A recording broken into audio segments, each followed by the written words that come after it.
snow fell cold on a bitter night. John was gone for the morning light. They blame Karen, but it don't sit right.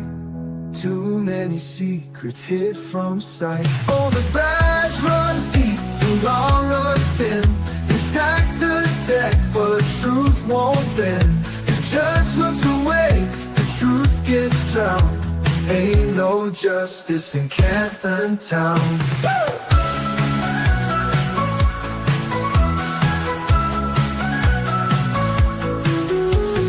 Proctor's story shifts and sways. Cameras vanish, records fade.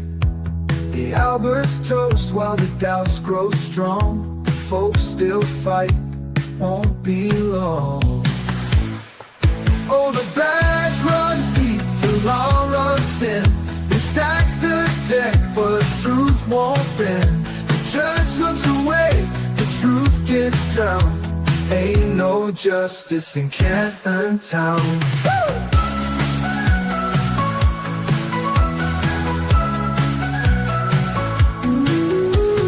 Proctor's story shifts and sways. Cameras vanish, records fade. The Alberts toast while the doubts grow strong. The folks still fight, won't be long.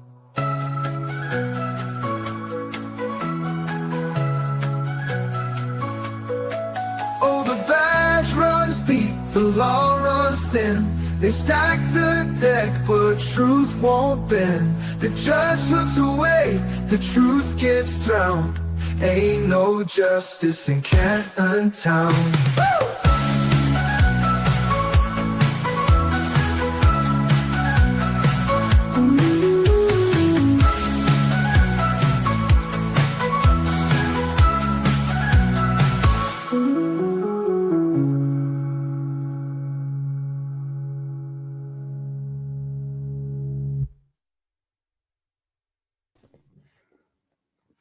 Hey everyone, welcome back, and I hope you enjoyed this morning's entertainment. We did the best we could to facilitate an expert who would make sure that you clearly understood that his program was the best program for forensic data out there.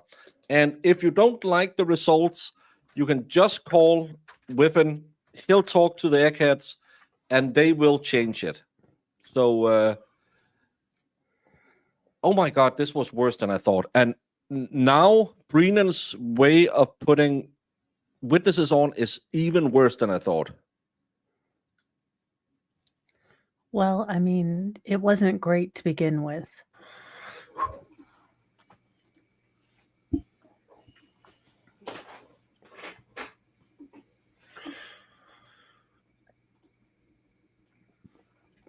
How long Hopefully we have do we Jen to think? look forward to.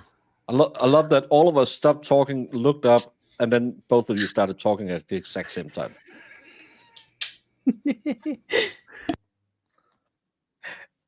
We're like children. We can't be left alone by ourselves. But now we're going to get a demonstration of how he reads his opinion that he's not sure to any scientific degree of certainty is correct.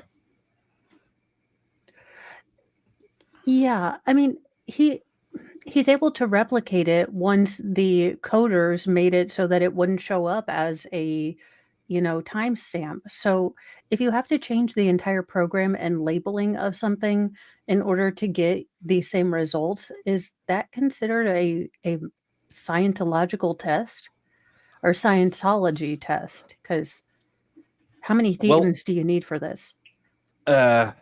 If you can use terms like, I don't know how cold freezing is. I don't know how hot it was that night.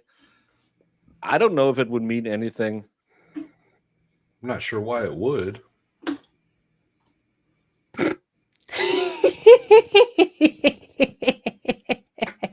That just made my day.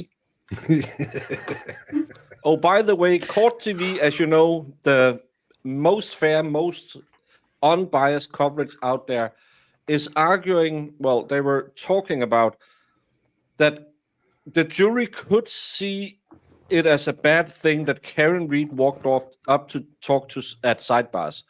None of these two lawyers, I don't know what their professions are, said she has to go up there. The defense team asked if she could have audio help to sit at the table, but Bev said no.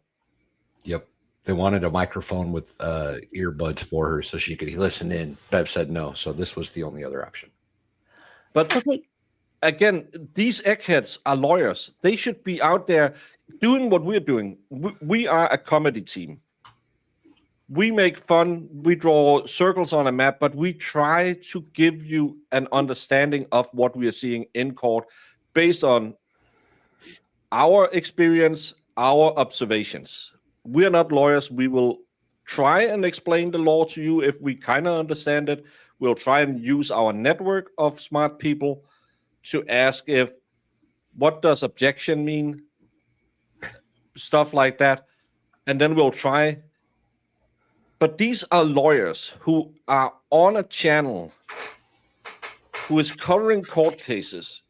And their argument is, well, maybe the jury thinks she's part of a conspiracy by walking up to the podium.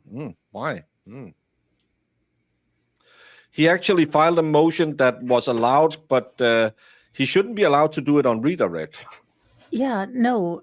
Also, can Dave or anyone call the court and tell Hank that I can't be dealing with his attitude in the afternoon?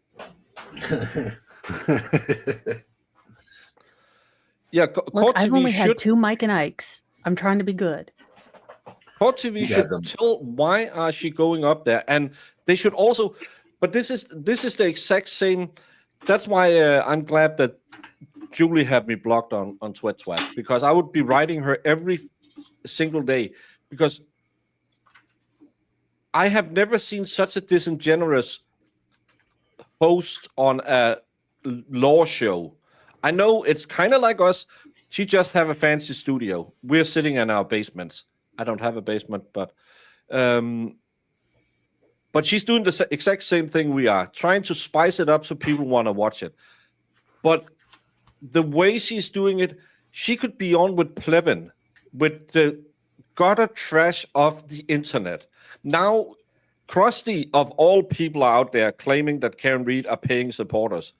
I asked her, what's the going rate? A couch and $1,500 a month, and where can I get it? Because these we have this entire network of LawTube, LayTube, CourtTube, BoobTube, whatever you will call it, where you hang out and you like to chat. Sometimes it's about I'm having a tornado warning. Sometimes it's about I'm Zach and I really can't figure out this Velcro. And other times we're talking about, hey, wouldn't this be detrimental to the defense? And we'll talk about legal things, because you can interact. This is what Court TV and Lawn and Crim should have. If they want to have these talking heads on, why don't they? And again, I don't demand loyalty. I don't demand one opinion. I'll make fun of Kimmy because I know Kimmy's an idiot. But if you come in and say, but I really think that he proved that, well, I can't see it, and I can see that he cherry-picked his data, but we can have a grown-up discussion. They are so effing biased. Sorry. Well, that's the thing, right? When you're getting more legal commentary from 3 idiots on their computers sitting at home than you are from Court TV, like there's an issue there, y'all. That's not. Yeah, not to mention Court TV should be filling this gap. Thanks, That's what Dave. we try to do. We are saying, hey, we kind of have watched these for, several years. We can explain sort of the, what stipulations are, why Karen goes up to, the front of the trial or to, a sidebar. If we can explain that, that is what people that are watching trials want to understand. They don't need to hear, well, this is going to make her look all the guilties. Have someone explain in a, fair and balanced manner, call balls and strikes. I don't get this. No, and again, of course, you are biased. I see some of the YouTubers out there where I'm thinking, oh my God, how can you still have that opinion? And how can you still be riding that fence so hard? Because we are 2 years into a trial. We've been through the first trial already. We know the evidence. But again, I won't go on their channel and say, or go at them and say, hey, Dave, maybe you should kind of smell the roses. No, because they're allowed to do what they do. But these people are just, everyone who's not like me, I'm going to block them on Twat because they're mean. Well, And maybe if I you don't weren't mind. so stupid. I have always said, if the state can prove it, I'll say they proved it to me.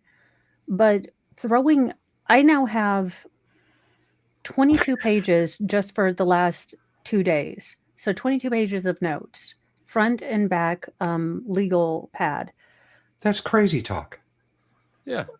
It keeps me focused. Otherwise, I'd work on my puppet and I wouldn't pay attention. So I Gotcha. threw away my notebook, so I can't even. I don't know where it is. I took notes I tried to take notes during opening statements, and he was so fucking wrong that I just got mad and threw it away. I don't say that my notes make sense because I write what he basically says, and it was so.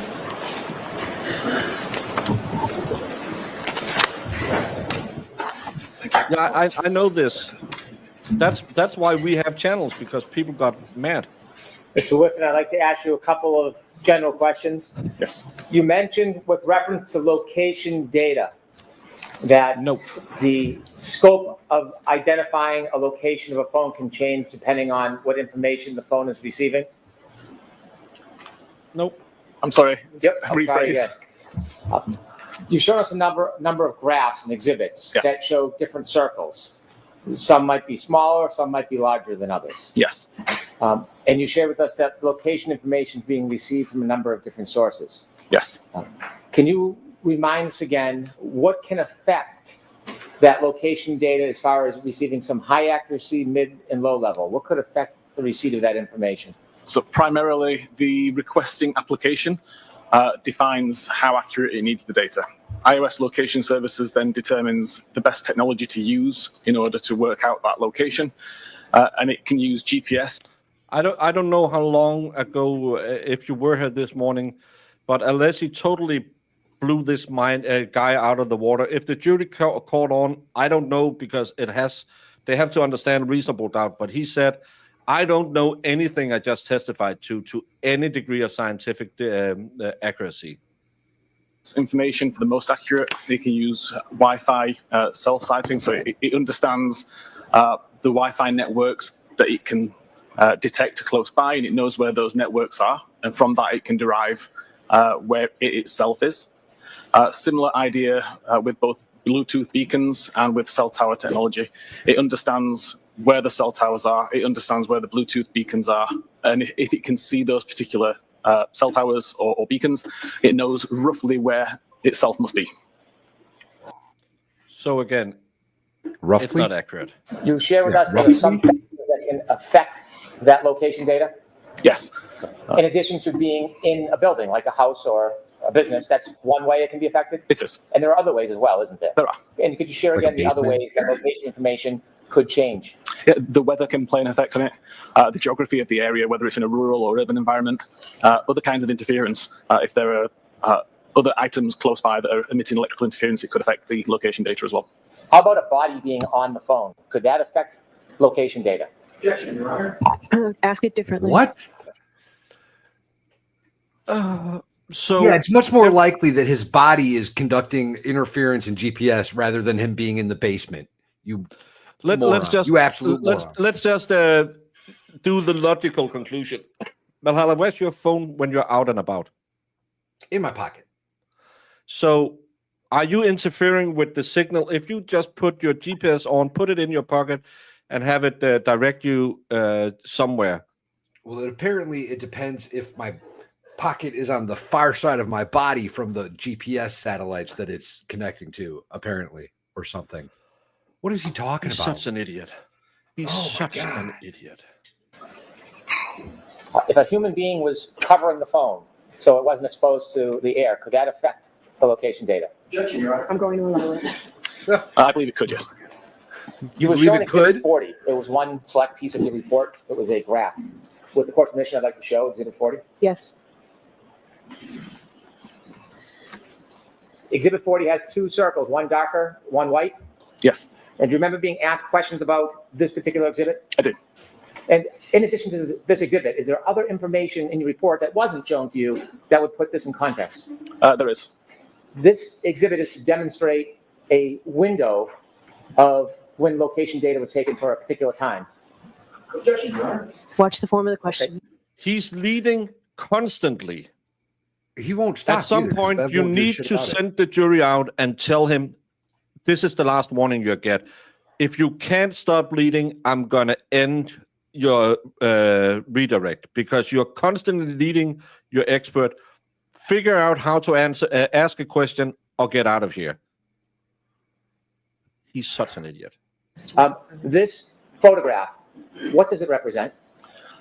There were two particular time periods of approximately 5 seconds where multiple records showed identical latitude and longitude. So the same center point or the radius, but the radius themselves differed. So in this case, the white circle or the white circles show the lowest accuracy and the highest accuracy for 5 records that were all within a 5-second time period. What's the In time a on the time bottom? period where John O'Keefe would have been alone, because it's at 12:38:16 to 12:38:21. So Karen this had would, already been at the house for 2 minutes plus. yeah, Karen is At at John's John's house at this time. I can't see the S- time on the black. It's the same. No, I can't see any It's time a on the different black. time. It's down there, but they put the stupid Chiron thing over it. Yeah. And that shared the same saw latitude something longitude for a as the second. central point.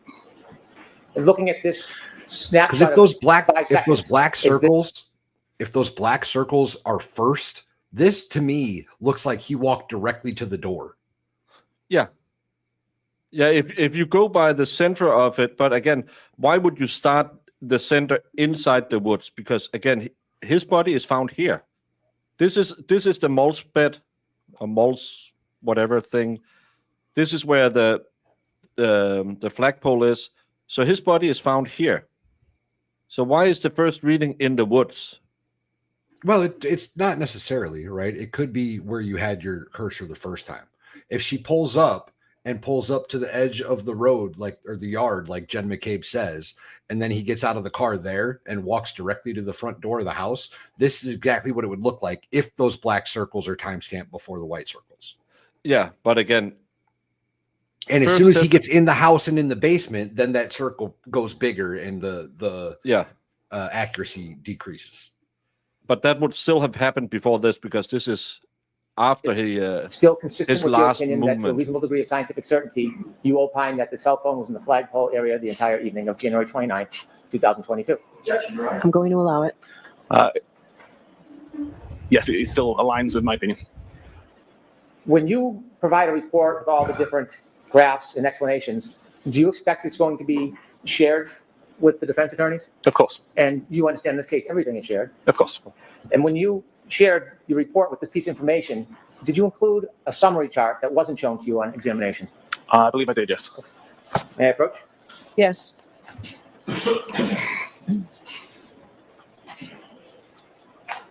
Showing you your Thank you. report.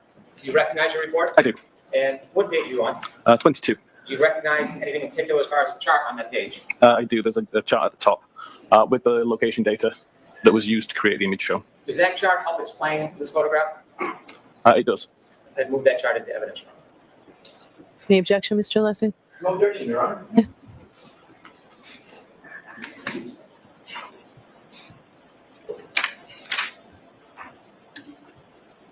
Thank you, Hellfish Haven. Now Valhalla isn't looking. Thank you. What did I do? Karen should walk and listening With to the court Ride and permission, I'd Dirty. like Ms. Gilman to show us the chart. Yes. Thank you, Hellfish.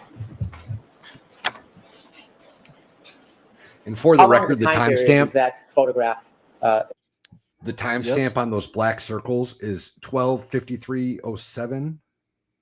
So it's later. Yeah. at almost 1 o'clock in the morning. 005307, 005311. Oh, that's interesting. That's super interesting. Encompass. The photograph has got 2 time periods of 5 seconds each, which are approximately 40 minutes apart. Okay. And what does this show us? Can you explain the chart that goes along with that photograph that was shown to you? So this chart is, or I should say, the map shows 5 of the records from this particular chart. But we can see that all of these records have a consecutive timestamp 1 second apart. The latitude and longitude is identical for all of these records, but at the same time, the accuracy drops from 43 meters to 7 meters within that same 8-second time period. The idea was to demonstrate that if you had one of these records on its own, if you only had the 43-meter accurate record, for example, then the phone could be anywhere within that 43-meter radius. But as time goes on, the accuracy is refined. The same central point is used by iOS, but we've now got an accuracy of 7 meters. And again, if we were to say that the phone is anywhere within that 7 meters, it's a much more accurate representation, according to the data, than the 43 meters would be. And with an 8-second time period, if the device was actually moving during that time, I wouldn't expect to see the latitude and longitude remain exactly the same. There'd be some degree of movement in the... But this is the sleight of hands. This is after Karen already left the scene. And thank you, Hellfish Haven, for saying thank you, Baker. 43 meters, by the way, y'all, is 141 feet. That's the circle we saw yesterday where he could have been by the train tracks. Yeah. Yeah, he's going back to meters again. Because it sounds really, really, really bad when he says, and 7 meters, that's still pretty long. The coordinates. When you're producing location information in the It's like circles 25 feet. that represent the 25 location feet. change, small, medium, large, at different times, does this chalk help represent that there can be changes in the location data, but the item can remain dormant? So ask that differently, Mr. Brennan. What is the exact point of the demonstration or this chalk? How does that help us understand the movement or the lack of movement of a cell phone? It doesn't. I believe it demonstrates the fact that the phone is constantly refining the location data or the accuracy of the location data, even though it's using the same central point, the latitude and longitude. There's no way you just said that, because you said earlier that you can't tell where within the circle the person is. So now you're making up that you can say that it's just because the phone gets better and better and better signals and closes the circle. But you said earlier you can't tell, because with the 43 meters, it could have been a different place and it could have been moved, even though it's not showing movement. This guy is a hack. As the really reference point. It doesn't necessarily mean the device had to move. If I could go back to exhibit 40, Doesn't please. necessarily. See how that works? So looking at your photograph that you were asked about, there are 2 different circles, one dark and one light. Yes. And those circles are in different spots. Yes. Yeah, Based different on times. the chart you just showed us, are both of those different color circles? So 15 minutes apart. So if we are to believe what he's saying is, up here, it just refines the position. So he is here at 038. Because that's what he just Somewhere in said. that circle. No, it's just inside this circle, and it just refines the timestamp, because this is what he believes. It doesn't necessarily mean it moved. Then why does it 15 minutes later show up being here and refining its move? Then it must have been moved if we are to believe your testimony he just gave. The problem is this guy's constantly contradicting himself. Well, so if the phone didn't move, if there's no steps taken according to him, that half circle teardrop shape where the small black and small white overlap, if it never moved, he was there the whole time. If he never moved, he was there the whole time, and his body is found here. Yeah, that would be the most reasonable. If he is to say these big circles is just because the phone pings off a different tower, and the more it stays the same place, the more the accuracy raises. This is where John O'Keefe was, according to this man's GPS data. If he didn't activate his steps at all between then. And again, why is he moving from the house towards the road at this time? That makes the, again, hey, there's a back door here. Yeah, there it is. There's a gate here. Oh, he ends up down here. I'm not saying, because I have no proof of that, but if you were a conspiracy theorist to try to say that John was in the basement, got out the back door, got dragged through the side door and left down here, that would actually kind of provide a GPS time or a GPS route that you can say, hey, see, took them a long while, but they did it. That is what that shows. Consistent with That a shows phone being that in the same he spot left and the not moving. house. Yeah. The previous chart that was shown only accounts for the white circles on this map.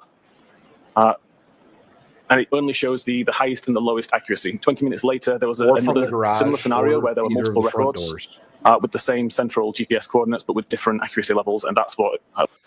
And why is the phone trying to get access to the GPS, these two locations? I don't get what application is it just the phone that's trying to establish where it is? Why does it go crazy at these two times? Wouldn't that be because the phone finds out, oh, I pinged off a different thing? Where am I? I think that's what this is showing. I think this is showing when John actually left the house. This is pure speculation, no evidence. Yes, and 100% speculation. But I think that that's actually what they've recorded here. I think this is when John left the house.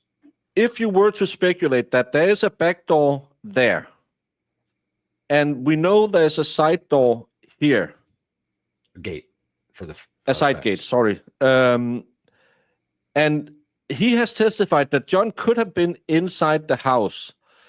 We know that John's last movements are 6 minutes before this. Roughly 6 minutes. If, let's say, you were in a basement and someone had fallen really bad, hit their head on maybe one of those bars to grab the bar when you're doing chest press, and has puked all over him, and you're kind of panicking, and you're ushering people out of the house and thinking, what the hell are we doing? Let's throw him outside, and it's gonna snow. Let's say he left the house, we never saw him. Then you take him out this way, you drag him over here, and you drag him down to the mulch bed, so he's close to the road where you know there's gonna be plowed later.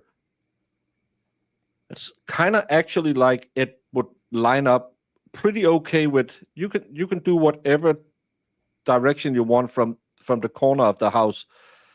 John ends up somewhere around this area, which would perfectly overlap. And I'm just saying, I don't say anyone in the house did it. I don't know anything, but as we saw it the first time, if she had been parked here, he got out and he walked to the house, that could have made sense as well. But then we see the times are But not with different. these timestamps. Yeah. So These timestamps. this is the are way direction later. John has been moving in. 100%. Yeah, but we don't know anything and we don't believe anything. I've been playing in Plevin's chat, and thank you, Baker, for the use of your pick. Oh, you sent him in my nudie pick? Oh, you used it on your... It was used for the black circles. Importantly, in my opinion, they all overlap. So it's possible that the device is somewhere in between those two circles for the duration of the time. Now, finally, I want to turn back to the phone that was attributed to Jennifer McCabe. And you had shared with us your opinions about the time in which the searches at 6:23 and 6:24 were made. Correct. And I asked if you could just show us live right now how it works that a person can open a tab, and there's a timestamp, a time when it's open, and then make a later search but still retain the original timestamp. Yes. Is that something you can do for us? It is, yeah. Okay. With the court's permission, I'd ask Mr. Whiffen to give Yes. us a live demonstration Okay. of this. Do you want the light? Why is he doing The this lights off will be better, now? thank you. Okay. Thank you, Dave. I don't know why he's First allowed of all, to do it I will this highlight late. on the left side of the screen here, this is actually a live And no one understood it the last time. I No. think I think Russian understood it. The rest of us, we were just like, yeah, that's fine, y'all. Of what I have on a phone that's in front of me. So as I move this around, you can actually see on the screen that the screen refreshes. I'll also point out the iOS version here is 15.2.1, which matches that from Jennifer McCabe's phone. On the right side of the screen is the tool which I spoke about earlier, the one that I've been writing for several years. I make it available for free for any examiner who wants to download it and research primarily iOS devices. Did he just pitch his Here, product? You can see I've in got the a middle live of the connection to the court? device. So every Don't file hate and the folder player, that is hate on the the game. device I can see within Wow. this directory view as you would Ultimate normally see grifter. on a regular computer. And we can see the browserstate.db database. If I open that database up, you can see there are 4 tables, one of which is called tabs. Mr. Whiffen, I hate to interrupt you. Can we make this larger? I know jurors earlier were hoping I can to try to. have a larger view of what's up there. Is that going to better. impact your demonstration in any way? It shouldn't. I should be able to work around it. Thank you. Is that better for the jurors? Okay, Not just you? Yes. It's just a little closer. Let me pull forward. Turn the air conditioning on. He's turning the air conditioner off. And So not at this the- moment in time, the That's tabs not when table Alessi has asked 2 for it. records. I'm just going to ask you to ignore those. And now they're from a previous demonstration. I can't delete those without taking longer to do this demonstration. If I go back onto the phone itself, just takes a second to refresh and open up Safari. And I can open up a new tab. What I will just do now is search for the time that we're on now, so 14:10, and hit go. So right now that page is loaded. Sure. I can go back into the database and just hit reload. That will bring the most recent version of the database from the device back onto my computer and show it back in this window in exactly the same way as I was viewing it a second ago. And you can see right now there's still only 2 records. So the fact that I did a new tab and a new search has had no effect on what I can see. This is different to on previous versions of iOS, where you would already now see a new record with the 1410 search, which I'd made. I'm then going to do another search. Hopefully it's going to catch up with me. It's now 1411, so I'll do a search for 1411. Okay, we can see the page is loaded, and I can go back over to this tool and reload the database. We still don't have a new record that shows that a search is being conducted. I'll just take the time to do another little search and just do 1411X. Reload the page again. Still, nothing's appeared. I can even close down Safari, just minimize it into the background, and then bring it back into the foreground by just pressing the Safari icon. I can hit reload again. We still don't have a new record. And I can do a further search for now 1412. 1412 is loaded, and I can reload the page. Still no records present. I can now go into Safari and just close the tab. So now I love that one of them was, what's 1411 military time? Maybe Hank Brennan used his phone to Google it. that tab is closed, and I can just prove that. So that tab is now closed. And I can go back over here and reload. And you'll see a new record has appeared. I'm just going to change the time zone just so that this shows accurately, and tell my tool to treat the timestamps as Eastern time. So we look at this particular record. You can see the title is 1412. That's the last item that I searched for. We can see the URL is the google.ca /search 1412. Again, that is the content that I searched for. And then we see this field here, the last viewed timestamp. And the time here still says 1410 because that's the time that I first loaded the tab. The fact that I navigated between, the fact that I minimized and reopened Safari, there's no relevance to this timestamp. It is purely the timestamp that tab was created or brought back into focus. To an untrained eye, can that development of a timestamp become confusing? Yes, the name last viewed time clearly has implications that would make you believe that it was the time that the page was last viewed. It's a very simple test, as I just demonstrated, to prove that that's not the case. Is there any other reason that Cellebrite removed that process as timestamp other than to clarify that issue? Objection, Your Honor. No, I'll allow it. Purely because we determined it was unreliable to use as a time that the page was last viewed. If an examiner simply made a report from Axiom or Celebrite or another software, but didn't have the time or skill to actually go into the data, could they be easily confused by this? Yes. The way that Cellbrite provided this information showed as last viewed timestamp. The way that Axiom provides this data is called last interaction time. So there is some leeway there to. And that's because Axiom has actually changed their program, so it's more accurate now to show when you last used that tab. Because they store it in a different way. To misunderstand it less from Axiom. Because this is another sleight of hand. He claims that Axiom and Cellbrite stores the same data. It doesn't. Because it's talking about tab interaction rather than a web page that was last viewed. Thank you. I have no further questions. All right, thank you. The lights on, please. Mr. Lesky, Briefly, Your Honor, if I may. Thank you.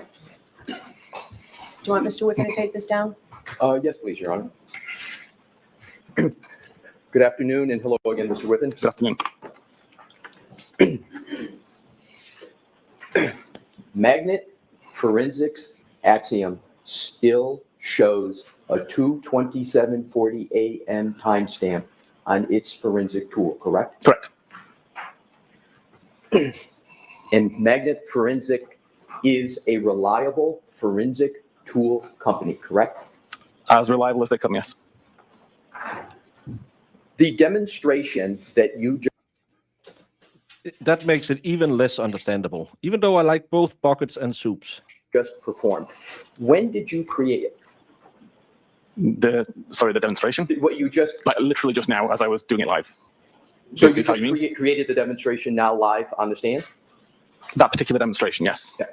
So that demonstration, therefore, was created after Celebrite removed the 2:27:40 timestamp from all of its tool programs, correct? No, incorrect. I mean, that demonstration I just provided was right now, it was live.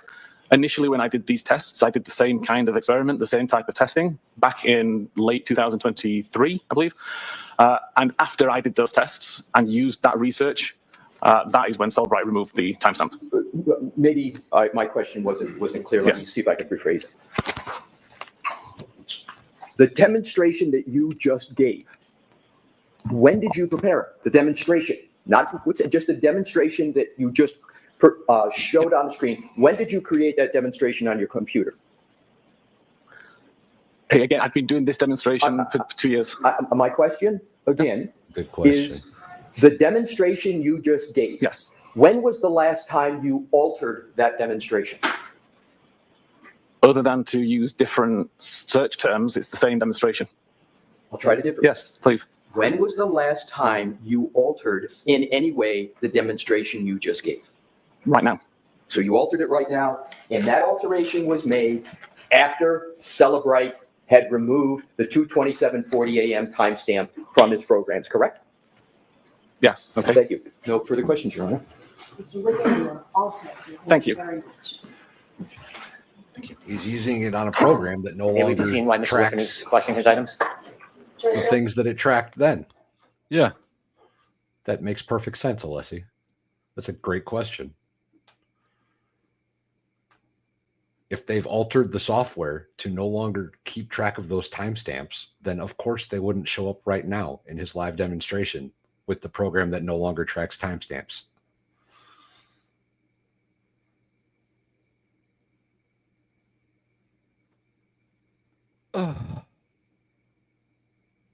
This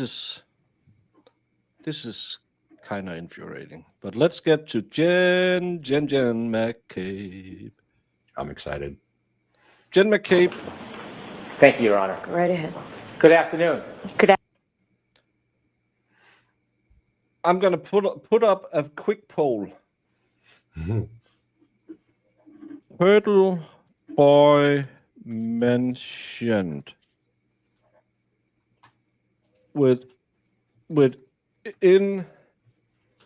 5 minutes, 5 to 10, not at all, shock, and raw. I think that's how you spell it in Boston. She will now do whatever the crap she can to try and talk about harassment and why they had to do it because they are harassed, to not answer any questions. Afternoon. Could you please introduce yourself to the jury? Hi, I'm Jennifer McCabe, MCCABE. She didn't get her crooked Ms. tooth fixed. McCabe, how old are you? I'm 49 years old. Are you married? Look, Yes, I am married with 4 daughters. She's how old? 49? Without detailing 49, your children's names, can you tell us a little bit about your family? Sure. I have 4 daughters that are 16, 17, Some say Jen looks like a horse 19, face. and I say 21. nay. 2 are in high school and 2 are in college. In raising your why are she talking like this? And I why thought she was didn't- way older than 49. Yeah, and why her kids is a little young. children, was your family active in local sports? Yes, all 4 of my daughters played multiple sports from when they were young. 2 now are playing in college. My husband and I both coached them. My husband coached them from when they were young. Objection, Your Honor. Absolutely nothing to do with John O'Keefe's murder. Can we get over this? Have such a good. Is blocker acceptable for third boy? Yes. Up through 8th grade in soccer, and I coached them in basketball. Without telling me your address, I am whole disappointed. Baker said that he was going to show up in years and would write my name on his arm if I sent him a super chat. Yeah, but I couldn't find a kiddie pool big enough for me. what town are you from? I'm from Canton. How long have you lived in Canton with your family for? I was born and raised in Canton, and now I'm raising my family there. So your family, their whole life, you've raised them in Canton? Jesus, 1 year we lived in Stoughton with my daughter. Who do you live with now? I live with my husband and my 4 daughters. there were 2 of them in Can you college. briefly give me a little bit more background on your children's school and your participation?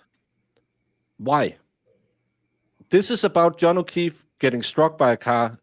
I know it's to say, well, I always go into my app at 2 o'clock in the morning and find out how Hogger mow, even though I was at the game played that night because I'm a massive C word, so I don't remember. Why are we talking about her kids? Her kids isn't part of this case. Well, Caitlin, yeah, Caitlin's her daughter. No, she's not. None of her kids are involved in this. Oh, it's to say the blogger harassed her kids at sport. In Interaction with your children, raising them? Isn't the one daughter involved? Yeah, so Didn't I she pick up was a teacher, Colin? and then once I had children, I stayed at home with them and basically was just kind of like your typical, I don't know, small town mom. I was the room parent. I coached them. No, I'll allow it, but why don't we Yes. move on? She looks scared. When I coached, I drove the kids back and forth on my team, would better. take them places, etc. In the growth of your family and raising your children, did you meet a gentleman by the name of John O'Keefe? Yes, Share with us meeting John O'Keefe. sure. When my 3rd daughter was in kindergarten, she became friends with John's niece. And during that kindergarten school year, unfortunately, Kaylee's mother and father both passed away, and John moved in the house and became Mr. Mom. When John took over guardianship of the children, did you assist in an active role in helping him? Yes, Kaylee and my daughter were very close, so she would come over and play. My daughter would go over there. Kaylee would come and have sleepovers. A lot of times it would be on Friday nights. I would have Kaylee, and then another individual would have Patrick. Had you known John O'Keefe well before he took over guardianship of the children? No. During the time when he was the guardian of the children? The race to homely is amazing with all these Canton women. I don't understand that. I legitimately think they are trying to outdo each other with I just got out of bed look. Yeah, maybe. Children, did your relationship, not just Thank you, with T-Rex. his niece and nephew, but with him grow any closer? Yes, we became very good friends. How close of friends did you become guy. over the years? Well, throughout the years, obviously, when they were younger, we talked more, just about the logistics of CCD, pickup, drop off, basketball, sports. But then he would also call me, about, as the girls got older, the girl drama or, the hormones and things like that. He would also come over, and hang out and have a beer and, just talk about whatever was new in his life or going on or, just. Is it her voice or what the hell's wrong? She's impossible to listen to. She's got that little. Yeah, that vocal fry. But who had the hormones? The kids had the hormones, or they got unfriendly because they had hormones, or did John ask her because kids had hormones? I didn't get that part. I completely missed it. Just the day I was reading drama chat. or, drop off, basketball, sports. But then he would also call me, about, as the girls got older, the girl drama or, the hormones and things like that. He would also come over, Can I tell you something, brother? Please. I have 2 kids. Yep. Do you know what I never, ever did anytime in those 20, almost 24 years I have had kids now? I never, ever called some weird soccer mom about my kids' hormones. When they started having the problems that arises with women, I said, okay, have your mom talk to you about what you need? Yes. Okay, let's go to the store, make sure there's always enough, and you'll just let me know when I need to go out and buy more stuff. And if I had anything, I have a sister I would talk to. Right. Or I had a mother I would talk to. I would never call some random soccer mom and talk about my girl's hormonal problems. What the hell? I don't know. I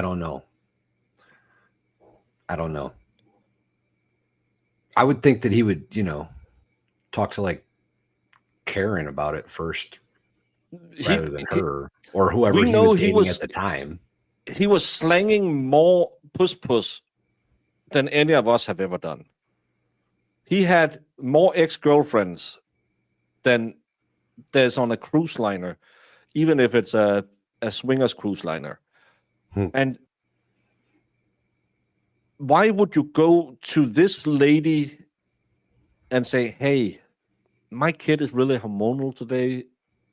How should I treat that? And hang out and have a beer and, just talk about whatever was new in his life or going on or, just the day in and day out struggles of his, life and raising the kids now and figuring it all out with, work and family and all of that. No, that was Karen. Leading didn't know where she into lived. January 28th of 2022. Not Gemma Cave. They both knew where Gemma Cave lived. How close was your friendship with John O'Keefe at that time? He was a very good friend of mine that I knew. Yeah, that's a good point. Yeah, 10-year-old girls are not that hormonal.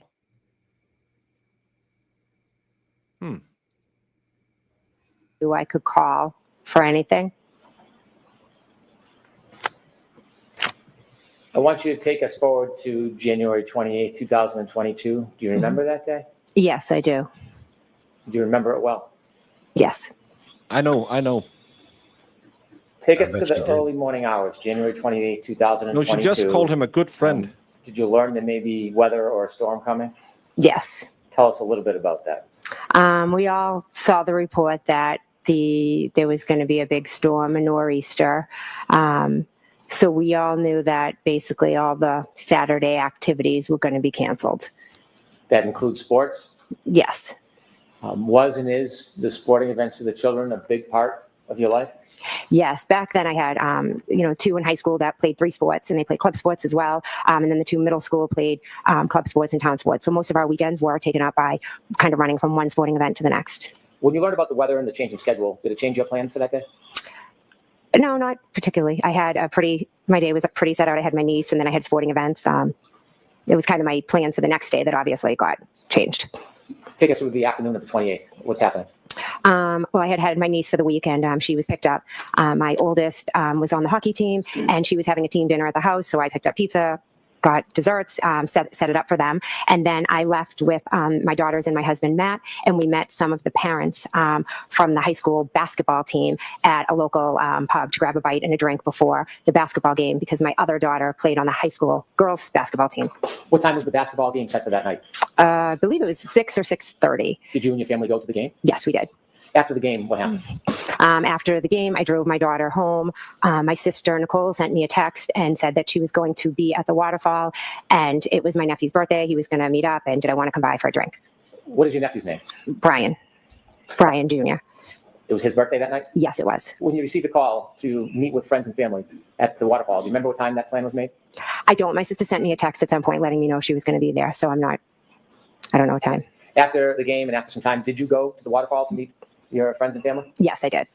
Describe very briefly, what's the waterfall? It's just a local town bar. Do you remember about what time you got to the waterfall? About 9 o'clock. When you got there, was there anybody there that you knew? Yes. Okay, now take us inside the waterfall. When you get there, who do you see? I walk in and I see Julie and Chris Albert, my niece Caitlin. The way Jen keeps talking about John, I think they were really, really good friends. Yeah, that's why they were so good friends that on the 911 call, she said, there's a guy lying in the snow. Yeah, there's a man laying in the snow. There's a man laying in the snow, yeah. Her best friend in the whole world that Carrie now claims she did CPR to, even though there's no proof of that.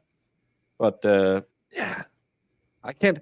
This is a ever-changing story.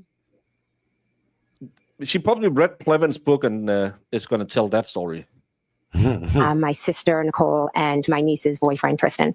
You said you saw Julie, Nicole, Albert in the waterfall? Yes. Were you related to either of them? Nicole is my sister. So Brian Sr. would be your brother-in-law? Yes. Also, you mentioned there was a niece? Yes, Caitlin. Is that Brian and Nicole's daughter? Yes. You mentioned the name Tristan. What's his relationship to Brian Albert's niece? He's now her fiance. And was there anybody else I missed? That's all who was there. I'm not sure if Nick Kolokitis was already in there when I got there, or if he arrived right after, and then his wife joined us. So when you're in the bar and you see your friends, what do you do next? I immediately just, join them and sit down. Were you eating, drinking? I know I ordered a beer. They had appetizers on the table. I'm not sure whether I had any or not. Were you drinking alcohol that night? Yes. As you're spending time with your family, did the night grow? Yes. Did you stay at the table where everybody was eating, or did you move inside the bar? We were pretty much right around the table. Okay. Did anybody you knew Was it a high join top? you or join the group at some point? Yes, a little while later, Brian Albert and Brian Higgins joined us at the waterfall. So when you first got there, was Brian Albert already there? No, he wasn't. Is that your brother-in-law, Brian Albert? Yes. And you said Who is dying? Someone is breathing like Darth Vader. Is it me? My bad. No, it's just. I saw that Jen made the bike marks on his arm and blamed Chloe. That's the Oh, real Snackle. question. Did the Commonwealth get a mold of Jen's teeth? That's the question I want answered. Just bring in a replica of his arm and said, "Can we match this up with your teeth, Your Honor? We would like to propose Jen McCabe killed John O'Keefe." Oh, that's funny. Mr. Higgins. Did you know Mr. Higgins? I had met him a few times when he was out with Brian. You had met him a few times before that night? Yes. Were you friendly with him? He was a friend of Brian's. Was he your friend? No, he was Brian's friend. You knew who he was? Yes. So when Mr. Albert and Mr. Higgins joined the group later, did they come directly to you, or did they stay somewhere else inside the bar? No, they came over to our table, I believe. How long were you in the waterfall for that night? Approximately 9 to little around midnight-ish. About 3 hours? Yes. Do you have an estimate how many drinks you had, alcoholic drinks you might have had? I don't. I don't know. Maybe 2, 3. Throughout the night, were you feeling any effects of the alcohol? Not that I recall, no. When the group was together, you mentioned a number of people have joined. Were you joined by other people later? Yes. Who were you joined by later? John O'Keefe and Karen Reed. And you talked about your relationship with John O'Keefe? Yes, earlier, yes. Did you make plans with him, or did he just show up? I believe he had started the conversation about the night with Chris Albert. Chris Albert is a different Albert than Brian Albert? Yes. How was the relationship? Valhalla? My bad. No. Yeah. Is the expert and Volstom the same person, or is it two different people? So 2 different people. Okay, so two people who have different names are not the same person. Correct. As far He just asked, who is Chris Albert? Not the same as Brian Albert. I don't think he has any idea what's happening in most of this trial, if I'm being honest.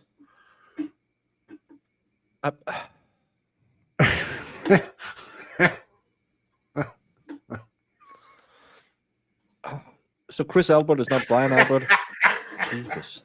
Between them. Brian Albert and Chris Albert are brothers. Was Chris Albert there when Mr. Higgins and Brian Albert arrived? Yes. Actually, Chris, did I miss him? Because Chris was there with Julie. Did I? I'm not sure if I said that when I was naming everyone at the table. I apologize. You may have. Okay. So when you first got there, he was at the table with your sister? Yes, he was. When moments before John O'Keefe arrived with the defendant, what was the mood in the group? Cheerful. Good mood. Everybody was just out having a drink. We all knew the storm was coming tomorrow, and just a typical average night. Celebratory? Yeah. You said you were going to see Brian Albert Jr. for Yes. his birthday. Was Brian Albert Jr. at the waterfall when you got there? No, he was not. Was Brian Albert Jr. there anytime when you were at the waterfall? No, he was not. Without relating a conversation with some other person, did you have an understanding where Brian Albert Jr. was? He was at home. Did you historically or typically see Brian Albert Jr., your nephew, on his birthday? Yeah, typically we They all always went out get together. We try to and do a cake for whoever's birthday it is, and then whatever aunts or cousins are around come over. When John O'Keefe arrived at the waterfall with the defendant, do you have a general estimate or guess, not guess, but a general estimate of what time they arrived? Approximately 11. When they first arrived, did you see them? Yes. Where did you see them coming from? I saw them walk in. When they walked in, did you react in any way? Yes, I was happy to see them Why were you happy to see them? because What's that noise in the background in the court? It's really annoying. It sounds like someone is croaking. I loved John and I liked Karen. So you were happy to see John? Yes, very. And you were happy to see the defendant? Yes. Do you remember your first interaction with either John or the defendant that night inside the waterfall? I believe John walked over to where I was, kind of to my end of the table, and then maybe Karen had walked to the other end of the table. But I would assume I probably hugged both of them when I saw them. I'm going to ask you not to assume if you don't know. That's okay. You said that you had known the defendant as well. Yes. Do you remember how long she had been dating John O'Keefe up to that point? I know I met her in July of 2020. Had you had a chance to spend time or interact with her over that time before that night at the waterfall? Yes, I had. And share with us some of the moments or some of the reasons that you would interact. The first time I met Karen, John had reached out. We would do pool days with him and his niece and his nephew. So he had told me he was dating a new girl and he wanted to bring her over. He said that she had multiple sclerosis. I also have multiple sclerosis. So he thought that that would be something we could, we would talk and bond over. I said, yeah, great, bring her over. So her and John and Kaylee and Patrick came over. We had a pool day. I liked Miss Reed immediately. I thought we hit it off. It was really great, talking to someone my age that also had MS, because I didn't really know a lot of people who have it. So it was really nice to have somebody to relate to. Then moving forward, we would see them, it was my daughter's birthday party. When it was time for pickup, they would come in, have a couple drinks. Same thing for like a Halloween party. Have these people in Canton ever done anything where they didn't drink? Every social interaction is, and we had some beers or we had some drinks. That seems to be the social lubricant in Massachusetts. It's fine. You can do that, but every single time, let's talk about MS while we are slamming some shots. Everything is, we're drunk. And then they want to paint it as, Karen was this specially drunk person. Remember Plevin called her a day drinker? I bet you Jen McKay probably were one of those, with a little behind a book in the bookshelf. Oh yeah, just to get it through cleaning the house. Little shot of vodka in the morning coffee kind of thing. Yeah, just you can't tell when it's vodka. After basketball games. So you spent time both with John and Ms. Reed? Yes. Did you spend time with the defendant separately without John around? No. Did you become friendly with her? Yes. And were you friendly that night? Yes. After John and the defendant entered the bar, how friendly were you? Did you interact or spend time with Ms. Reed at the waterfall? Yes, I did. And speaking of the defendant, do you recognize her here in the courtroom? Yes, I do. Could you kindly point to her and describe an article of clothing she's wearing? She's sitting right over there with a black shirt or blue. Is she between Attorney Jackson and Attorney Yannetti? Yes, she is. Okay. When you were at the waterfall that night, do you remember who you were speaking to or where you were spending your time? As to earlier in the night or after? I'm sorry, after Mr. O'Keefe and the defendant arrived. Yes, Miss Reed came over and spoke to me because I had seen her the Saturday before, and she had told me how she had started a new medication, and it was giving her some awful side effects. And I said, I'm shocked they put you on that, etc. Let me not ask you about conversations you had, but about the moment that you were in. Did you spend time with Ms. Reed that night? Yes, I did. Inevitably, did you drink more alcohol as the night went on? I believe I had, like I said earlier, a couple of drinks, 2, 3, not sure. Did you ever have a shot of alcohol? I do not believe I had the shot, no. Did you see the party, the group of friends and family doing the shot? I was in the bathroom and walked out, and they were doing or had just done it. If every single time you have anyone drive by your house, you are having drinks, you didn't only drink 3 drinks in 3 hours. You can bullshitter, but we don't buy it. I used to drink a lot. I can still put down a few. When we met each other last year, we had lubricants flowing. We didn't get drunk. We just socially drank. But that's like 2-3 beers an hour when we're just sitting there having fun. Yeah. And these people are habituate drinkers. And I had 1 an hour. I don't think so. Come on. I don't buy this, lady. Shot. No. With the court's permission, I'd like to display parts of Exhibit 22, which has already been introduced into evidence, which is video surveillance footage from the waterfall. Okay. I'd like to start at 10:54:20, please.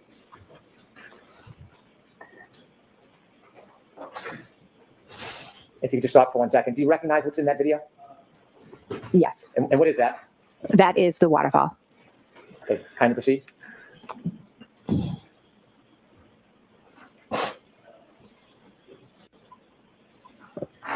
If you could stop. Do you see the 2 people entering from the left? I do. Do you know who they are? I believe that is Miss Reed and John O'Keefe. Ms. Gilman, is there any way to enlarge the top of the video where the other people are closer to the table or bar? No. Okay. Looking at this video, can you tell or identify anybody under that timestamp? And if you can't, that's okay. But if you can you tell us who you see? I think the guy right there, well, where she just is Brian Tell me Higgins. what you think. If you could go up a little bit, Ms. Gilman. I believe that's my husband, Matt, and then right? on the right, and I think that's me on the left. Okay. And she can go down the table to the left, Ms. Gilman. You recognize who that might be from the clothing? I'd have to take a guess that Okay, it could, don't guess. It's okay if you don't. Anybody else at the table more to the left do you recognize? not from this picture. Ms. Gilman, could you highlight where Ms. McCabe thinks that she is in that video with that circle you just had and play the video?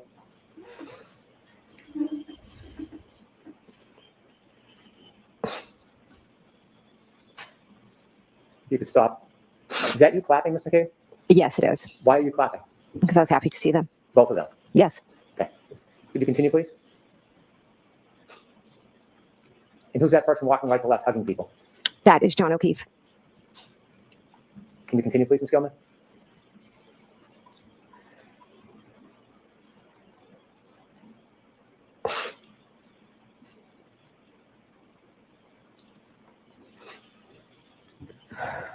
Are you interacting with anybody? I can't see where I am. Okay. If you could stop the video, please. Could you move ahead to 11:26:50, please?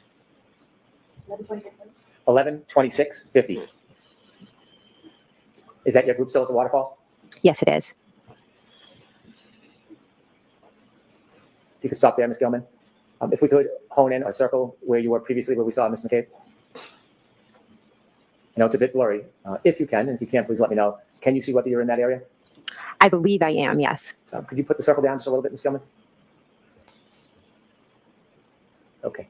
If you could play from 11:26:50 to 11:27, please. The highlighted We're a little bit circle ahead right almost now. makes it harder to see. Yeah, it seems like Who are you hugging there? I believe that's Miss Reed. I believe that's Miss Reed. Thank you.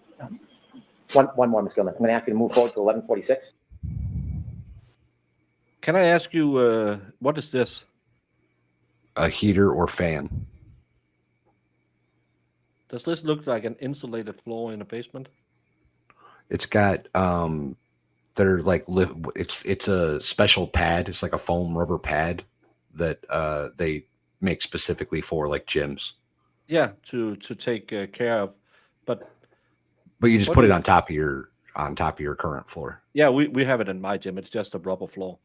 Yeah. Have you seen these ones before? That looks like it would cause some havoc on the back of a skull. Yeah. Do you think the room temperature here would be lower than upstairs where people are drinking and having fun? 1000%. Absolutely, yes. I don't know. I was browsing for a new house, so I saw this picture and I was just thinking, how much would it cost to heat a room like this and stuff? Interesting.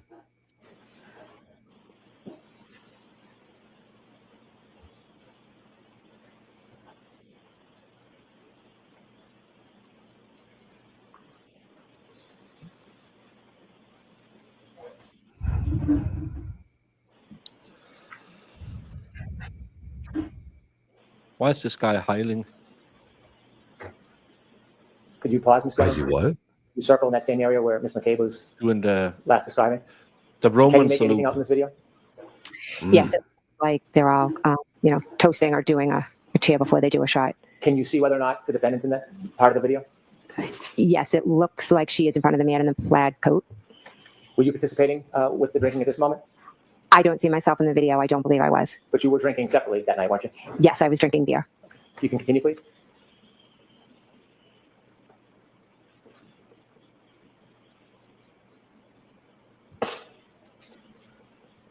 Thank you. Is that her with the fur around her coat that just took a shot? Shortly after the shot, Right to the right of the PM. Somebody took a shot right there. Somebody took a shot with the fur around their hood. With the whole group. Is that her? thank you. Looks like a guy. I don't know. She kind of looks like a guy. Shortly after the shot, was there conversation about leaving the waterfall as a group? Yes, there was. Was there any discussion about where the group should go? At first, Miss Reed was asking if we could go up the street to D&E. What's D&E? D&E is a sub shop that's owned by Chris Albert. Was it open that late at night? No, it wasn't. Had you in the past gone to that pizza shop after hours to eat? Yes, we had. And tell us what the defendant was saying? She just kept asking, can we go up to D&E? Can we go up to D&E? She wanted just to go up and, Chris makes food and then we were going to go she wanted us all just to go up there and eat and hang out. That wasn't an uncommon occurrence for the group to sometimes go to that pizza shop after hours, was it? No. Did the group decide to go to the pizza shop? They decided they weren't going to go. Was there a different plan made? Before Brian Albert left, he said to the group, hey, we're going to go back home and have a beer with Brian Jr. If anyone wants to come by. When you received the invitation to the group to go back to Brian Albert's house, did you decide whether you were going to go home or go back to your sister's house? Yes, I decided I was going to go to my sister's house. Without saying what was said, was there any discussion in the group among the participants about going back to your sister and Brian Albert's house? Everybody seemed to want to go back. Without saying what Did was anybody object to going back? No. Had you been to your sister's house before? Yes.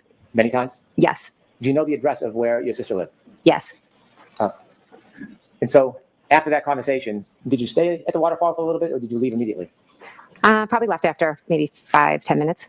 Without saying what was said, before you left, did you have a chance to speak to John O'Keefe? I did, yes.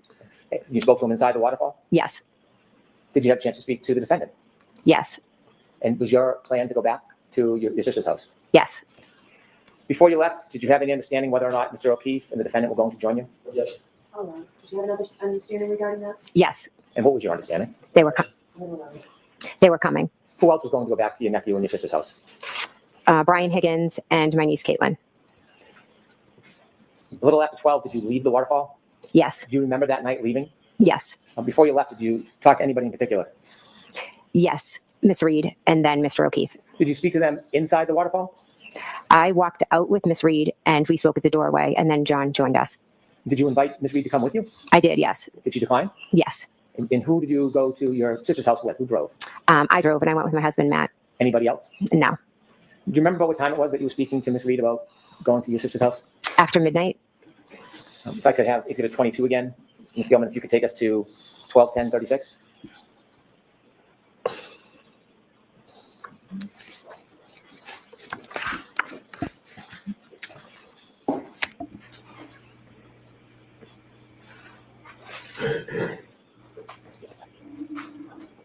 Okay, you can stop it there, please.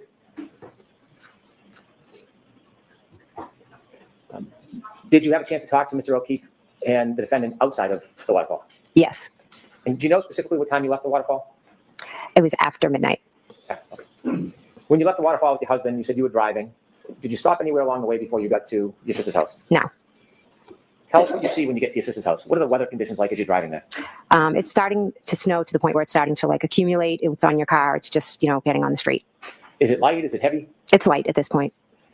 How long does it take to get from the waterfall to your sister's house? 5 to 8 minutes, depending on lights and weather, etc. When you first get to your sister's house, while you're still in the car, describe what you see. My wipers are on. I'm just looking out the window and it's snowing. It's dark. Anybody in the driveway? Any cars in the driveway that you see? Oh, when I pull up to my sister's? Yeah.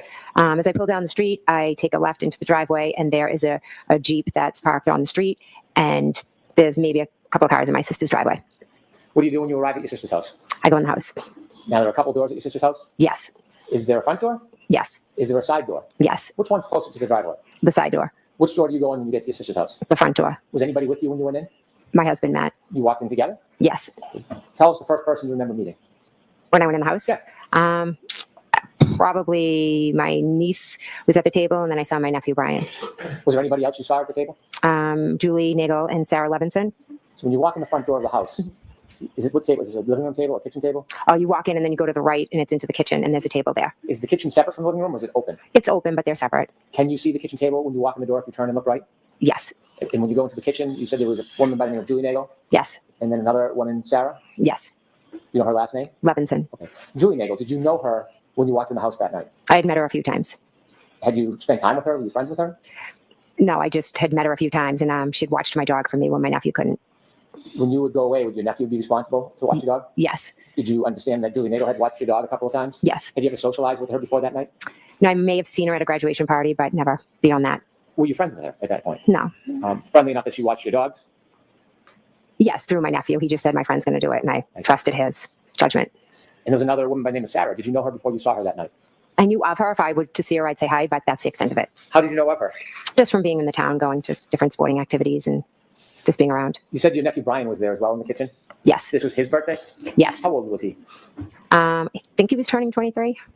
Was there anybody else in the house when you and your husband first got there? Yes, my sister and Brian Albert and Brian Higgins. So Mr. Higgins, Brian Albert, and your sister were there before you? Yes. Where was everybody when you first came in? My niece Caitlin, Sarah Levinson, Julie Nagel, and Brian Jr. were all at the kitchen table. My sister was over, I think, cleaning the counters, and Brian were off in that TV room that you can see from the kitchen because there's a wide opening. If you walk in the front door, would I look left or right to see the TV room? You'd look right to the kitchen, and then through the kitchen's a TV room, but you could look, and when you walk in, you can see because it's open. Is the TV room in any way have a relationship with that side door? Yes, it does. If you were to walk in the side door, would you be walking into the TV room? Yes. When you saw your nephew Brian Jr. and his friends, are his friends about the same age as him? Yes. Were they drinking? Yes. Was there music? Yes. And when you went in, did you spend time with the group? Yes, I sat right down and started talking to them. And when you were speaking to them, did you have any drinks that night?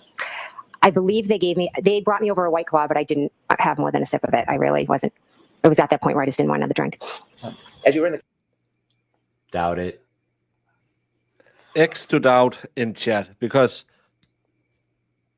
again, everything she does with a drink in her hand. She only had 3 drinks, and then they bring her a White Claw, and she thinks, nah, I'm not really feeling it. And then she still goes home, stays up till 2:30, and absolutely don't search Hoslong to die in the cold. If you're at that point where I've been on streams with you when that point comes, you're gone. You go to bed. Yeah, immediately. I'm not staying up for another half hour Googling nonsense. A half an hour? This is Hour and a half? 12:30. 2 hours after. How long? Well, I guess we'll get there. I can't remember how long after Brian and Nicole got there, Jen got there. It was like one behind the other, wasn't it? She is. Higgins moved into the driveway, then moved out again, and then they arrived. So she that walked they in could right pull in. after them. So the one person that she hasn't mentioned at all is Colin, which I find fascinating because Nicole Albert and Brian Albert said that he was leaving when they got there, and they kind of, if I remember right, they all basically showed up at the same time. Yeah. So she would have seen Colin too, but she hasn't mentioned him. Yep, but I don't know how much they can get into it with the third party culprit, but as long as they don't blame him, they can ask about him, right? Either way, she should have said he was there, right? No matter Yeah. what the defense says, she should have said he was there if he was there. Yeah, she should have said, and just as I arrived, I saw my nephew Colin drive off with one of his friends. Kitchen, were you expecting anybody else? We had mentioned it to Karen and John, and I had actually just spoken to John, so I was expecting them. So when you saw John O'Keefe in the waterfall, that wasn't the last time you spoke to him? No. You had spoken to him, was it on the ride to your nieces? I mean, your sisters? Yes. Did you call him or did he call you? He texted me and I believe asked something like where to. And since I was driving, I called him. When you called him, what did you tell him? What did you guys say? I just said they live 34 Fairview Road off of Chapman. Do you know if John O'Keefe had ever been to the Albert home before? I don't believe he had. In that conversation, how long did that conversation take? It was quick. Was there any other conversation that you had with him other than that one conversation? Yes, he called me back and he was trying to find it. Trying to find the address? Try to find the house on Fairview. Did he ask you for help trying to find the address? I'm not sure his exact words, but yes, he needed help. And so I just said, I told him just go down the street, go by Bella's house. It's at the bottom of the street. So you used Bella's house as a point of designation to try to guide him to get to your sister's house? Yes. Tell us who Bella was to John. Bella is my daughter and John's niece friend. So Bella is friends with my daughter and John's niece. Okay. And was there any relationship between Bella's mother and John that you knew of? Okay.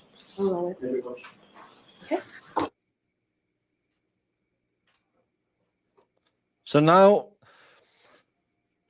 we're gonna bring Bella into it and try to imply again that Karen Reed got instantly jealous.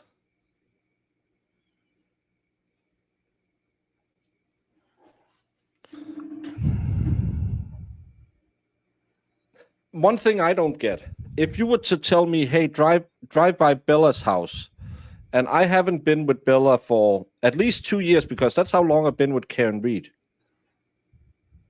And I believe it's 5 or 6 years before that John, 5 or 6 years before he died, he was with Bella. Why would you say, hey, drive by Bella's house, you know the chick that you used to sling, she had that love seat in her living room, you really like to go all in on that. What part of the conversation would be drive by Bella's house, and then Karen would say, who's Bella? And John would say, oh, just a chick I used to pipe down back in the day. Or would he say, well, it's someone Katie goes to school with? I've known men my entire life. I have first-hand knowledge about men. Hey there, Karen Reed trial watchers. You know what a lot. Shut up. If some lady said, hey, just, you know where Bella's mom is, turn left there, and my significant other said, who's Bella's mom? My first thing would be, it's someone Kaylee goes to school with, so that's why. Yeah. And if she said, did you used to sling her around and use her like Garth Brooks used his assistant? And I would say, no. I have loved no one else than you and that one with the weirdly old arms. How many people out there, men, have not lied if an ex has been brought up in a conversation and your current girlfriend is asking, who's she? It's someone I know from wiffle ball. It's not someone that you used to bang. But before 12:30, approximately, between that. Were you still driving when you had that conversation? Yes. And at some point you told us you arrived at your sister's home and went in. Yes. Okay. I'd like to move forward now to when you were inside the house. Tell us generally. Her youngest daughter was 14 at the time, but her oldest was 20, so she could take care of them. When you first got there and saw everybody, what were you doing? I just sat down at the table. I started talking to them. We were listening to music. I don't know what it is. Typical night. Okay. Plastic Anything stand out falling as far as music or interaction with the group? No, we were just laughing, telling stories. At one point, I'm not sure if it was at some point, my other nephew had been over my house and had shown me this video on his phone, and it was a family inside joke. The video was a music video from a long time ago. And so I was telling my other niece and nephew, oh my gosh, you have to see this video. It's hysterical. And then we started playing it and watching it. What was the video? So now It's on a Raining different Men. phone now. Okay, Get a lot and of she's saying playtime she's stone during cold that get-together? sober. Well, She's stone Playing- cold sober. She only had 3 drinks in 3 hours, and she couldn't even drink her White Claw, even though she couldn't open the front door for a guest without being half drunk. What the hell happened here? Was there any fighting? no. Matters so much. That was weird. Scanning the QR code. Do you know? Sorry, it was just because it ended. No, but she had enough to drink a White Claw after only 3 drinks in 3 hours. Even Dave could handle that amount of liquor. It is iffy whether I could, to be really honest, but this sounds like it's ubiquitous. It sounds like when you go to see a friend, you go to have drinks. I mean, and it's never drink. And I think any police officer, if you've watched body cams, can tell you that drunks always pick 2 or 3 drinks. Almost always. Yeah, they're never like, look, I downed a whole thing of Jim Beam. So to They're like, clarify "I with had a this wine." Raining Men, my bad. I'm To done. clarify with this Raining Men thing in the Cellbrite report. So the Cellbrite report shows that it was played on her phone on the 27th. Yeah, but that's when the tab was opened. Remember, as long as you never close the tab, it's always when you open it. It's never ever existing. It's Schrodinger's Raining Men, because it's always the 27th in Raining Men. As long as you don't close the tab. I remembered last trial that it was on, that she was talking about it. I can't recall specifically whose phone she said though. And when the Cellbrite report came up, I pointed it out and I was like, that's weird. It says the 27th, but it should say the 28th or 29th. And now she said that it was on her nephew's phone. She said her nephew brought her his phone with the video on it. So I thought it was on Jen's phone last year. And that Cellbrite report threw me off. That's why I noticed it when it came up. But we saw the Cellbrite report that she deleted The that 27th. search, and that was on the 26th. I think it was the 27th. Might have been the 26th. Yeah. Whatever. Somewhere 26th, It was 27th. before the Not this 28th, night. 29th. Right. It was before this. And yeah, as Marissa is saying, it was on her phone.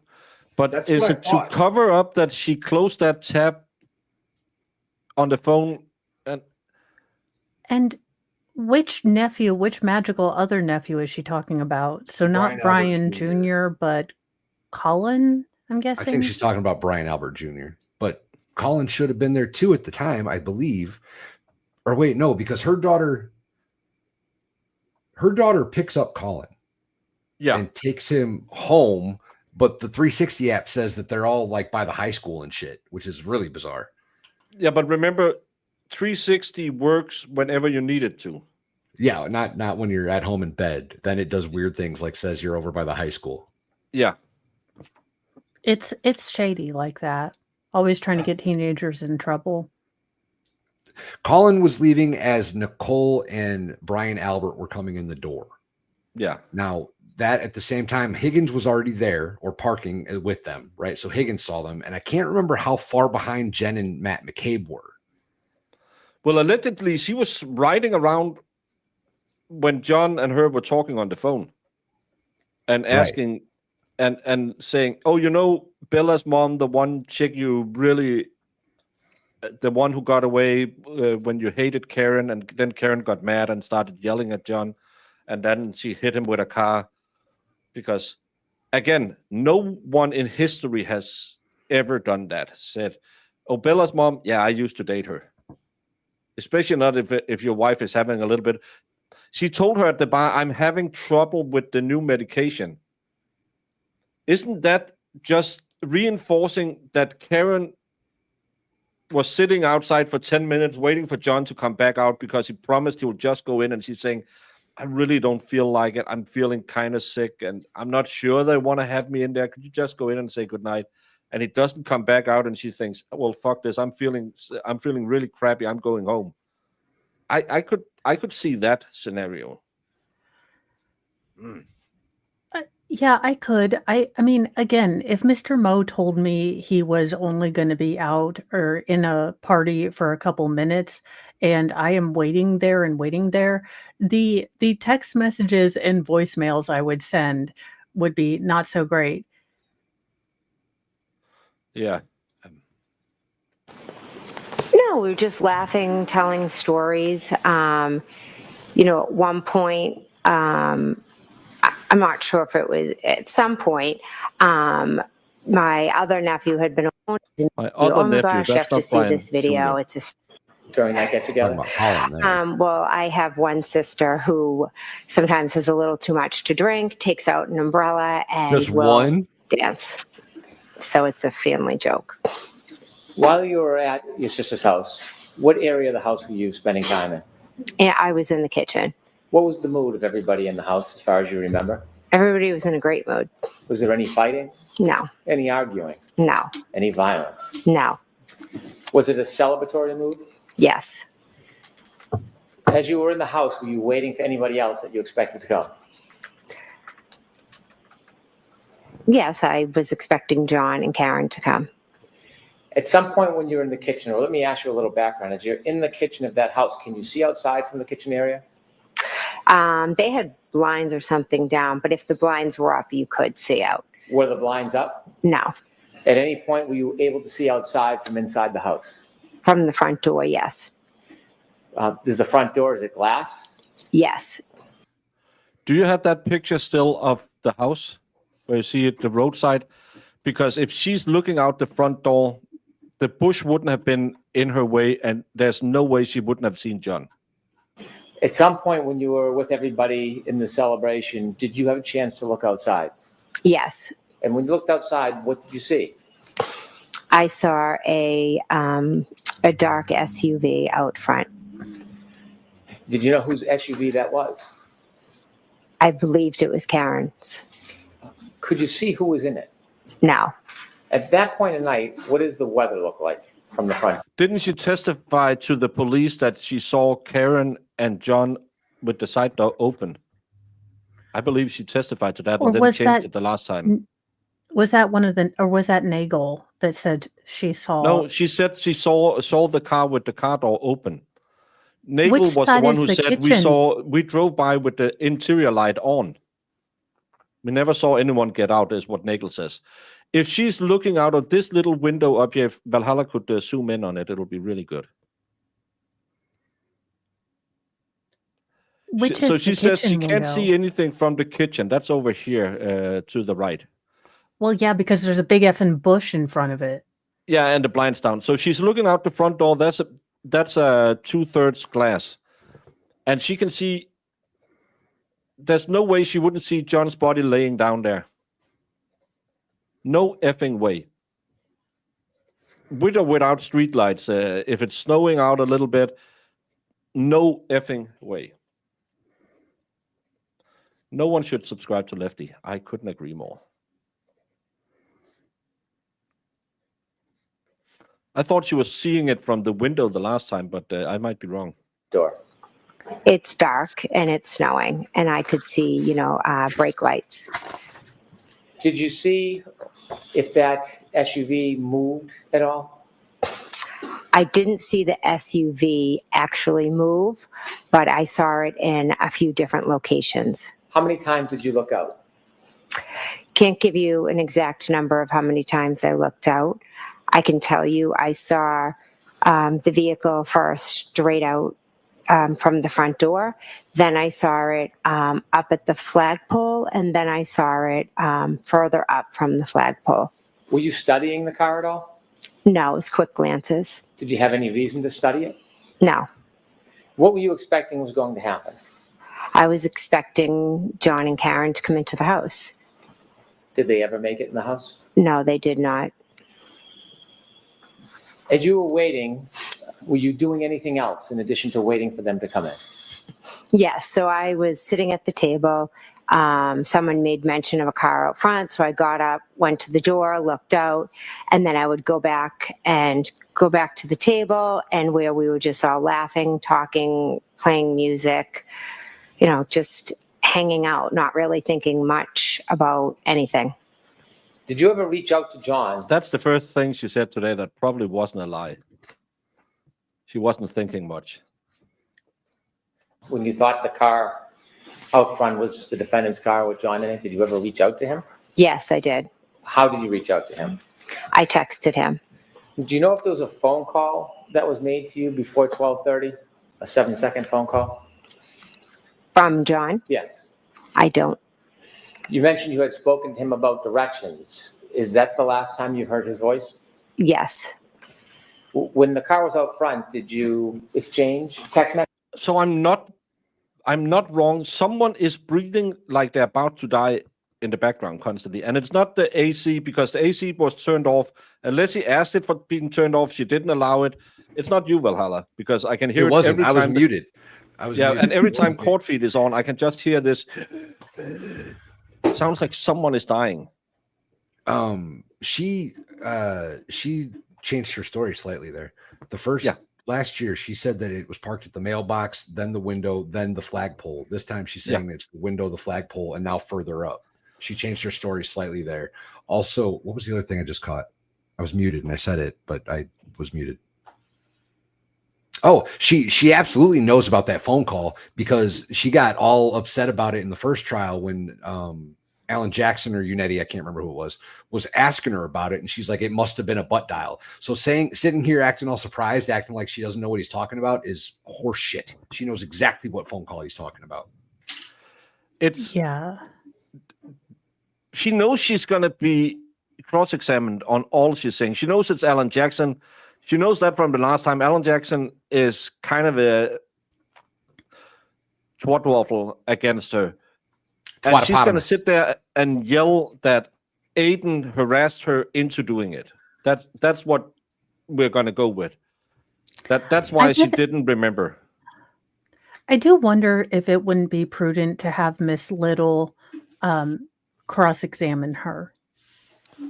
No, I think you need Spice for this one, because she is combative as all hell. Skeletor, she scares me. I mean, those eyes look directly through your soul. This is one bee you can't catch with honey. No, this one. No, you're probably right. She's just Mama wondering. Bear status at the least is what she's doing. She's Wolverine. Don't lump her in with me. She's listen. If she's got to be a crazy Mama Bear biche to keep her nephew Colin out of prison for the rest of his life, she's ready for that. Well, I mean, that face says she's ready for something. Simply texting him. Are they all on I was Ozempic? texting him. Is that what this is, or is it just Do you stress remember what from you were texting trying to him? get away with murder? The first time I said here, What do you mean by here? Was that like exclamation point? hair question mark, because that's when I saw the car. You were wondering whether that was him? Yes. Did you send any other text messages that you can remember? After I saw the car move locations, when I saw it go up to the flagpole, I said, pull behind me. And do you remember any other communications you had with him? Was he texting you anything? No, Did he ever text you again that night? he never texted me again. Never called again? No, Did you continue to text him over the next 15, 20 minutes? I did, yes. And so at some point, did you realize that John O'Keefe and the defendant weren't coming in the house? Yes, when the car was gone. Did you ever go outside through the storm down to the flagpole to speak to them? No, Why not? There was no storm to walk through from the house to the flagpole. This is disingenuous crap again. There was no storm to walk through. There was a light dusting of snow. We can show you the photos from the library. There wasn't enough snow to even fall in it. I hate when they lie and try to imply that, oh, you didn't see it because it was a massive snowstorm. There was no storm. In that library footage of, when they tried to show Karen, speeding away from Fairview, the one where they conveniently don't have her, that wasn't even a lot of snow from the morning. No, you're thinking about the one where she's going back the next morning, because they have her going to Fairview at night. There's no snow. And then they have her the next morning. There's probably 2 inches of snow. Okay, you are correct. I get that confused. Yeah. Why would I? I was just asking. I had no reason to. Rumor has it that her car was at the DA's office Sunday. So her and Brennan most likely went over this performance Sunday. And still she comes off as very unlikable. So when you were in the house, at some point, did you notice that that car was gone? Yes. Were you marking the time or keeping track of it? No. After you didn't see the defendant's car anymore, did you stay? Yes. How long do you think you stayed for at the house? I stayed till about around 1:30, 1:45-ish. Did anybody else come in the house up until 1:45? No. Did people leave at certain times? Yes, people did leave. Who was the first to leave? Brian Higgins. Do you remember about what time he left? I don't. And after Mr. Higgins left, do you know who left? I'm not sure. I believe it was us, and then my niece Caitlin was also like. I find everyone who has that vocal fry unlikable. I find everyone who lip smacks unlikable. So the lip smacks are going to kill me. At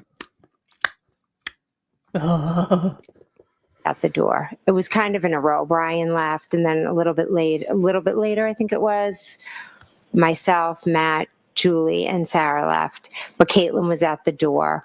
I believe she was waiting for her ride. How much longer after Mr. Higgins left did you leave? Maybe a half. I honestly can't. Sorry? So Caitlin was out the door waiting for her ride. Katie, the little princess that's high maintenance, was waiting outside and not noticing a big bump, human-shaped, lying on the front lawn in the non-existent snowstorm. Was Katie the one that called her brother saying she needed a ride, then said she would stay home, then called him again to say she needed a ride? No, she's the one who had a boyfriend who was going home to sleep because he was going out plowing the streets, and then all of a sudden she called him. Julie Nagel is the one who called her brother. And Sarah left, but Caitlin was at the door. I believe she was waiting for her ride. How much longer after Mr. Higgins left did you leave? Maybe a half. I honestly can't say. I think he was there for a while I was there. So maybe he left anywhere from 15 minutes, approximately 15, 20 minutes before I did, or maybe a little more. You mentioned that you had left the waterfall after midnight? Yes. And you had phone calls with Mr. O'Keefe along the way? Yes. Do you know that there are phone records with your text messages and phone calls in them? Yes. And do you know whether your phone records reflect the time of your calls with Mr. O'Keefe? Yes. And your text messages? Yes. When you were texting Mr. O'Keefe, when the Lexus or the car was in front of the house, rather, was Mr. Higgins still there? Yes. What are some of the things that everybody did? No, 12:32. Along that night before you left? What happened in there? What happened inside the house? Yeah. Nothing. We basically just sat around the table, talked, laughed, listened to music, chit-chatted. Celebratory? Yes. Was there ever any fighting? No, none at all. Any arguing? None at all. Any physical interaction? No, none. When you decided to leave that night, did you say around 1:45-ish? Yes. Okay. When you left around 1:45, was there any events that happened that night that would cause you unrest or excitement or your heartbeat to raise? No. When you decided to leave, you and your husband, where were you going to go? We were dropping off Julie Nagel and Sarah Levinson, and then we were going home. Had you planned on dropping them off earlier in the night? No, when we got there, Julie's brother had pulled up to pick them up, and I won't ask you what was said because you weren't there. Oh, okay. At some point, did you come to an understanding that you would give them a ride home? Yes. Did you offer? Yes. Who was going to drive home between you and your husband? Matt drove home. When you left, I want you to describe as you step out into the driveway or the walkway. Was it the front door or side door, if you remember? I walked out the front door. Is the weather like it was when you first got there? No, it's picked up. Tell us what you mean by it's picked up. So as I walk out, you kind of go, the walkway is to the left. So I walk down the steps, I go to the left. The snow was coming, it was cold, the wind was picking up. So I kind of just like curled up and ran to my car quick to get in. What part of the car did you get into? Front passenger. Who was driving? Matt. And where were the other two people? Sarah and Julie were in the back seat. Who was in what spot? I'm not exactly sure. So both of the young women were in the back seat? Yes. Was there any conversation when you got into the car? We got in the car and they were teasing me. Why were they teasing you? Because I had like bread and maybe peanut butter in my car. Why did you have bread and peanut butter in your car? I had my niece for the week, and I was dragging her like to all my kids' sporting events. So we'd go from like one game to another game to a practice. So sometimes instead of always giving her McDonald's or Dunkin' Donuts, I'd try to throw her a peanut butter sandwich. And they were making fun of you? Yeah. As the car backs out of the Just driveway, a tell peanut us what butter you're doing. sandwich? Ew. Yeah, I'm not a big fan of peanut butters. I like the Butterfingers, but yeah. And Well, yeah. and again, they're making fun of you for having a peanut butter sandwich. That made you turn around and everyone looked at you for peanut butter. No one saw 216 pounds, 6'2", John O'Keefe laying outside. And I pulled up the weather map. Thank you again, Sleuthie. You are my, not my Lord and Savior, but you are my Savior because I don't have to do homework. I'll just slip into her DMs and say, well, Ooh. yeah, I'll learn from Higgins. There was 3.3 inches of snow accumulated over the 24 hours from 7 a.m. on the 28th to 7 a.m. the 29th. No, 6 a.m. I believe it was. But still, 3.3 inches. The weather had picked up. Talking to the girls. You just moved your head. Yes. Does that mean anything? Yes. How? They were both sitting behind me. So I was like turning and, chatting and talking. After your husband pulled out of the driveway, do you start to drive home? Yes. If the house is on my right and you're driving, are you in the passenger seat closest to the house or furthest away? Passenger seat closest. So you're driving, if you look at a picture of the house, you would be driving from right to left? Yes. So as you start to drive or your husband starts to drive the car, what direction are you looking in if you remember? The back seat. Did you drive by the front of the house, do you know? We pulled out of the driveway and went up Chapman. Okay. And your husband and you passed by the front of the house? Yes. Did you pass by the flagpole? Yes. Were you looking at the flagpole? No. And how dark was it at that point? It was dark. Snow? Yes. As you're passing the flagpole, do you hear or see anything remarkable? No, I'm not really paying attention. I'm just chatting to the girls and Matt's just focusing on driving. When you're talking to the girls and they're making fun of you, what's the mood in the car? We're all laughing and joking. Where do you go next? We drive Julie Nagel home. After you drop off in Snego, where do you go? We drop off Sarah Levinson. Is the weather constant? Yes. After you drop off the young woman in separate spots, where do you go? We went home. Can you tell us when you get home what happens next? We go in the house. I go up to bed. Matt makes himself a snack and then joins me upstairs. Do you have a telephone? Yes. An iPhone? Yes. When you go to bed, do you stay up at all? Yes. Do you use your iPhone? Yes, I do. What were you doing? I texted a few people and then I did a couple of Google searches. And what were the searches for? One, my daughter had played in a basketball game earlier in the night and it was a very good game. So I went and I read the report on it. And then my other daughter had an offer to play on a basketball team. So we had to make a decision about whether or not we were going to accept the spot. So I was just looking up that basketball club. Other than those regular searches that one would do, was there anything remarkable about what you were searching at 2:27 that time frame? No. After you were looking at websites for your child's sports, what did you do? I put my phone down and went to sleep. And up to that point, had there been any discord or fighting or arguments in your world? No. Peaceful night? Yes. Did you go to sleep, Ms. McCabe? Yes. Did you sleep through the night? I typically get up to go to the bathroom, so I could have gotten up possibly to go to the bathroom. Did anything remarkable happen in the early morning hours of January 29, 2022 that changed that peaceful mood into something else? Yes. I want you to share with the jury the first thing that happens that changes everything. At 4:53, my phone rings and I look at my caller ID. I look at the phone and it's Kaylee, John's niece. John's niece. And I say hello. And she said, basically she relayed to me that Next question. When you pick up the phone, could you hear a voice on the other end? I heard a voice and a lot of screaming. And the voice you heard, is that Kaylee, John's niece? Yes. And the screaming, was it a man or a woman screaming? It was a woman. How loud was that person screaming? Very loud. Could you make out anything that person was saying as they were screaming? My name was screamed a lot. And then The other individual ended up getting on the phone with me. And who was that person that was screaming in the background? Miss Reed. How long was she screaming for while you were speaking to your niece before you spoke to her? The entire time I was speaking to Kaylee, she was screaming.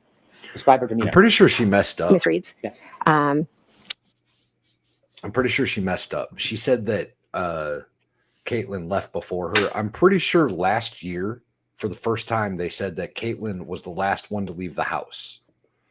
And I think she messed up today and said that Caitlin left before her again. Yeah, and Caitlin was just, well, she could have been, because she said she's outside waiting. Yeah, I have the best pause faces. And Wait yes, a minute. She's outside waiting during a blizzard. Exactly. Who's going to make their niece or their daughter rather stay outside on the porch waiting for their fiance from the next town over to come pick her up? There's no way. No way. Who does that? Again, the weather had picked up. Yeah, but there was still no snow. It was absolutely minuscule. Anyone who lives, Mo lives a place that gets snow. Valhalla does. Yes. I used to. Yeah, but if there's 3 inches of snow coming in 24 hours, there wasn't any snow. Not that much. No. Hell, we'll get that here overnight sometimes, and it'll be gone by noon, but still. Yeah, I mean, if there can be bursts. I mean, what she's talking about, she wants us to believe it's a whiteout. It's nearly whiteout condition. I mean, you are like white knuckling it. You're clenching a little bit, doing your Kegels, trying to, drive through. And this is welcome to winter in the Midwest. Yeah. Kind of. And again, she Tuesday. didn't say at the door. She said out the door. She did the first time. She did say out the door because she left before me. She went out to wait for her ride. That's how she did it. Because I think it's because and then she's screaming that John didn't come home. She left him at the waterfall. She really waited for that one, but she only did it twice this time, not 3 times. She was hysterical. It was very hard to follow what she was saying. How long did that first call last for? I'm not sure how long, maybe possibly a few minutes, but it was loud enough and long enough that my husband shot up in bed thinking one of my kids had come in the room screaming. Without saying what your niece said, I'm pretty sure she said outside. Demeanor when you first spoke to her? I mean, John's niece's demeanor. I can stand corrected. I would say Kaylee sounded concerned, uneasy. Okay. During that phone call, other than the screaming and screaming of your name, can we just all collectively say, oh, how nice of them to constantly mention the niece's name? I know I effed up one time. They weren't allowed to mention them by name the last time, and they have done it 1,000 times this time. She's a 16-year-old girl who has to live with the loss of her parents, her foster parents, and now hear her name blasted in court constantly and go to school tomorrow. Yeah, I really dislike this use of the children. Again, I think if this was an open and shut case, like Brennan had said, you could have been classy and kept the children out of this. Again, I hate to bring it up all the time, but in the Darrell Brooks trial, we had no idea until the victim impact statements just how much these kids, these high schoolers, and all of these victims had been injured because they kept it very professional. Defendant give you any information other than she had dropped John off at the waterfall? They had gotten into a fight. She had left him there and he didn't come home. And when you were woken up, were you in a sleep when you were woken up? Yes, I was sound asleep. What was your mental state like when you first woke up and got that call? Well, I had been up late. I had taken my medication that I take for my MS. So I was definitely a bit groggy when I first woke up. So immediately I just wanted to help her. She was hysterical. Kaylee was upset. So I went into that kind of mom mode of what can I do? How can I help? So I immediately was like thinking, okay, well, if you left him at the waterfall, let me think who was still there, or, how can I help you? How can we find John? Did you have a plan when you ended that first call? I did. I knew Chris Albert had still been at the waterfall when I left. So I thought if Karen and John had gotten into a fight, maybe Chris had walked out of the bar, and Chris lived local to the bar. I thought maybe they walked back to Chris's together. So what did you do? So I called Chris Albert's wife, Julie. Did you speak to her? No, she never answered. After you had a moment to make a phone call and think about things, did your head become any more clearer? It did. And I was, reminded by my husband that we had seen Karen and John's car outside of Fairview. When he reminded you, did you independently remember the text messages that you sent to John earlier that evening? Immediately, I was like, oh my God, you're right.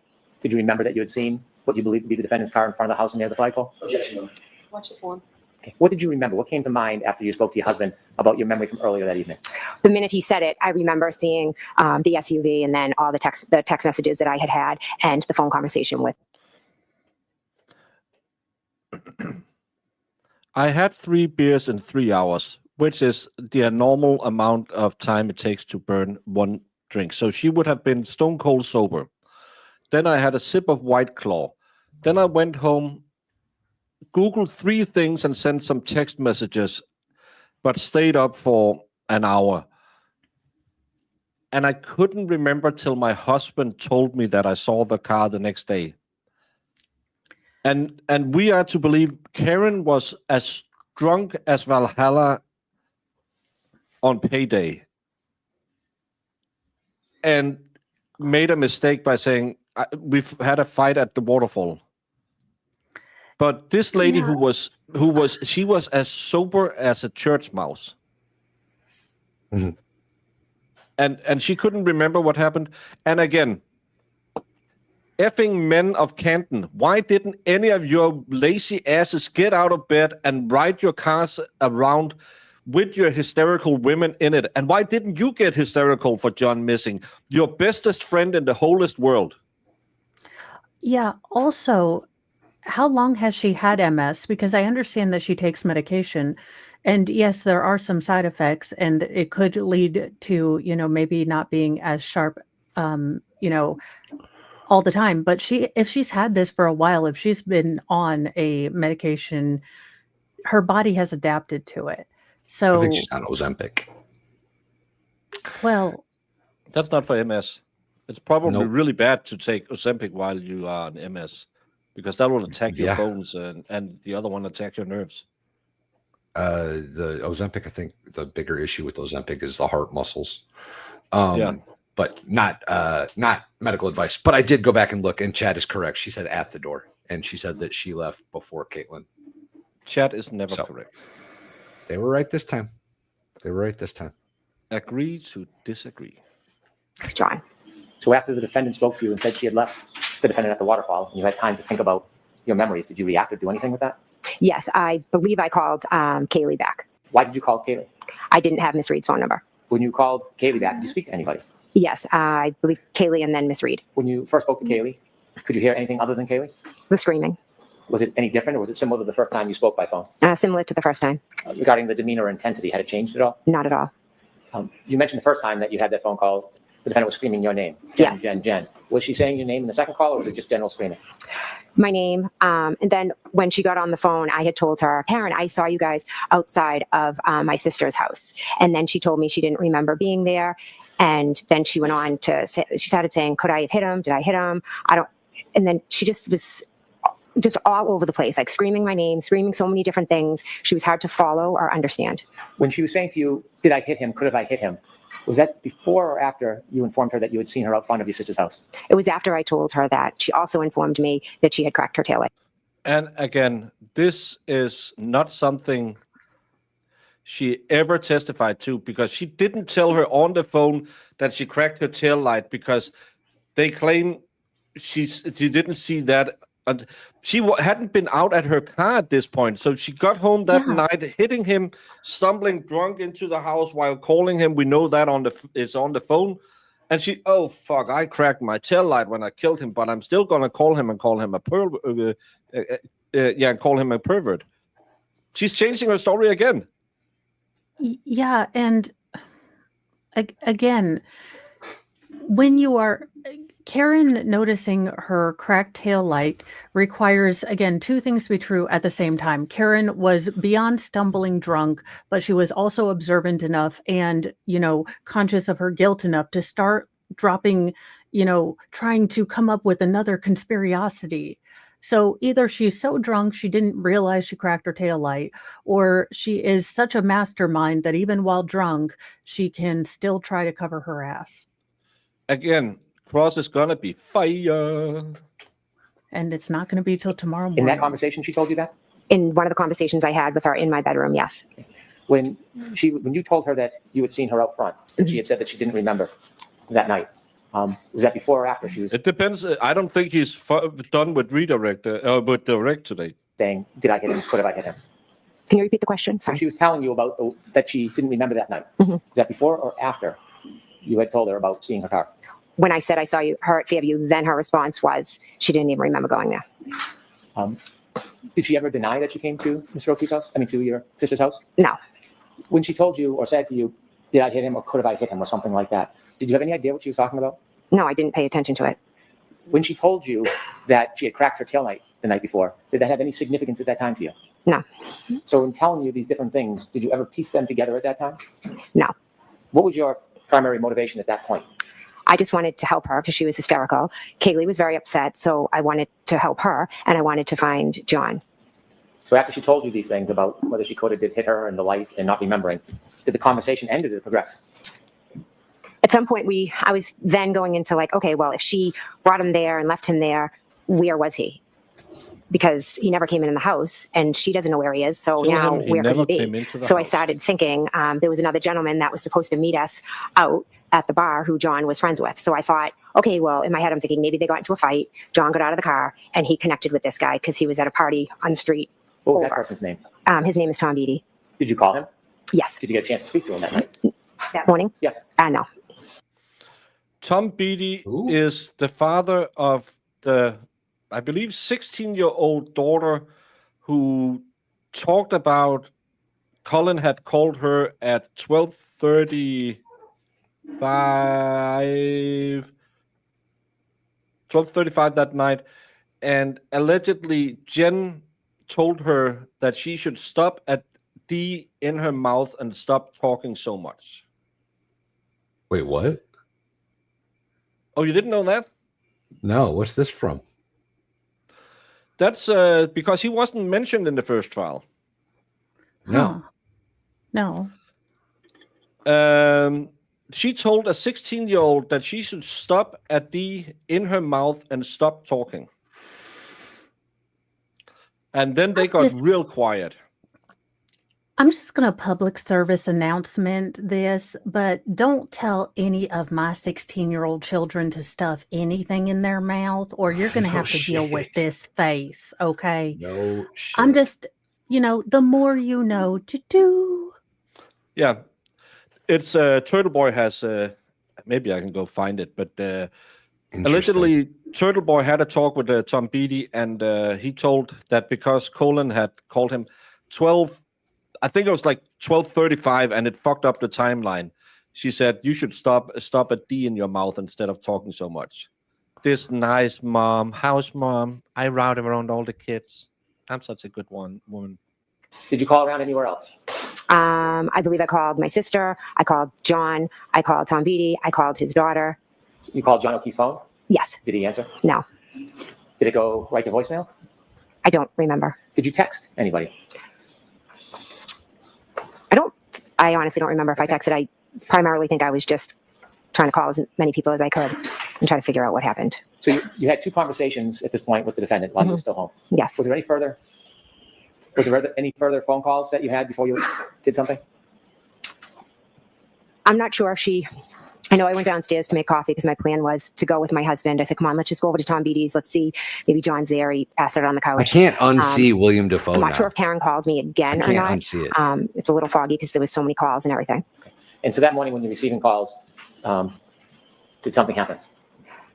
Karen showed up at my house. How did you know Karen showed up at your house? I could hear her screaming out front. And about what time is this? Approximately 5:20, 5:30. I can't be Were sure. you worried for John at this point? If you go to the Justice for Karen Reed and search on it, Reddit, according to Jen McCabe, Tom Beatty was meant to meet everyone that night and didn't. Assume that she means she was calling him to see if John was at his house. What the jury hasn't heard yet is Colin called Aaron Beatty at 12:33 asking for her to pick him up. Tom and Aaron Beatty appear to have been approached by Jen McCabe afterwards to discuss what they know. They are both on the defense witness list. They weren't brought in the last time. So But they're on the defense witness list this time? I'll have to go look. Not particularly, no. Were you screaming? No. Now, at this point, this moment, when you hear her outside of your house yelling, early morning hours, did you know a person by the name of Kerry Roberts? I knew of her. I'd met her once. Were you friends with her at that time? No. Had you socialized with her at that time? No. Had you ever seen her before with John? Once. Tell me about that.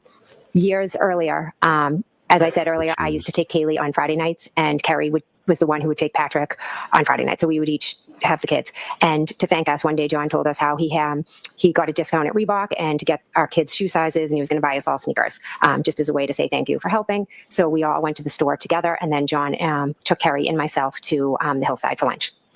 How many years before this moment was that? Oh, gosh. Well, I think that's when my daughter was in kindergarten or first grade, and at this point she was in 8th grade. So like 7 years. Had you ever spent any... So she never ever talked to Kerry Roberts, even though she always took care of John's kids. Her husband was one of John's greatest friends, and Jen McCabe was one of John's greatest friends, but they met once in forever.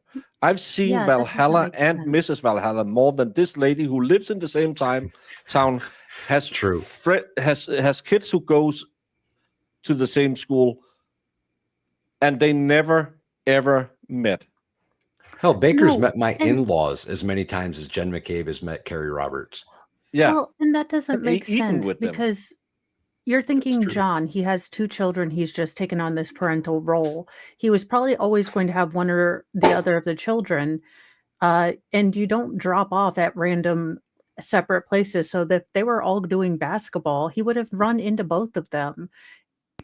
They would have been there. I mean, again, she might say, oh, I only have daughters, but guarantee you she's at, Colin's football games or hockey games or whatever the hell, lacrosse, whatever stupid sport thing he does. Both the Beaties is on the witness list. Yeah, and if it's a daughter in kindergarten, why would you say you go stay at Jen's house? And the younger brother, who's 3 years younger, goes stay at another woman's house. You just had a massive loss in your life. Yeah, let's split the kids up. It sounds absolutely unbelievable, but yeah, I don't know. Other time with Kerry Roberts before this morning? No. Were you friends at that point? No. How would you consider your relationship with Miss Roberts on that morning when Miss Reed arrived to your home? I had met her once, and that was the extent of it. I wouldn't say I knew her at all beyond that one time I went out with her. And I want you to take us back now to when you first hear the defendant in your driveway yelling. When you hear that, do you hear any words, or is it general yelling? So I hear yelling. So I was downstairs making coffee. I go to my front door and I open it, and she's screaming, Jen. No, he never dated. Well, Kerry was back in junior high school. Prom. High school. Yeah. She's screaming that 3 times, and then she was saying, "We have to go to Fairview." A lot of the "could I have hit him? Did I hit him?" Just she was on repeat. What did you do? That's not what my husband came running down the hall and was like, "Tell her to shut up. She's going to wake up the neighbors." And then I said, "I'm just going to go." Sorry, I'm going to get us all demonetized. Every woman in Canton a massive C word? You have a distraught woman screaming, I can't find my boyfriend. And the first thing you say are either shut the fuck up and put your seatbelt on, or shut the fuck up, you're waking the neighbors. Or are you saying, oh, you can't find John, I'll get my winter boots on, I'm going to call Coco and have Brian go out looking for him. I'm going to call Chris and have him go out looking. I'm going to call my cop brother and have him tell the police to look for him. Also, Baker, you have one of these stupid things. Why are you not calling people? And let's go back to this stupid C word attitude where Jen McCabe and Kerry Roberts are the only people that can be in shock and ha-rah. I mean, again, yes, some people shut down. I am a shutdown person when it comes to big emotional things. I completely shut down. I become very stoic or very irreverent. Yeah, but I would never tell you, shut the fuck up. I would say, hey, no. Hey, we're going to find him. Relax. Okay, we go into soul mode now.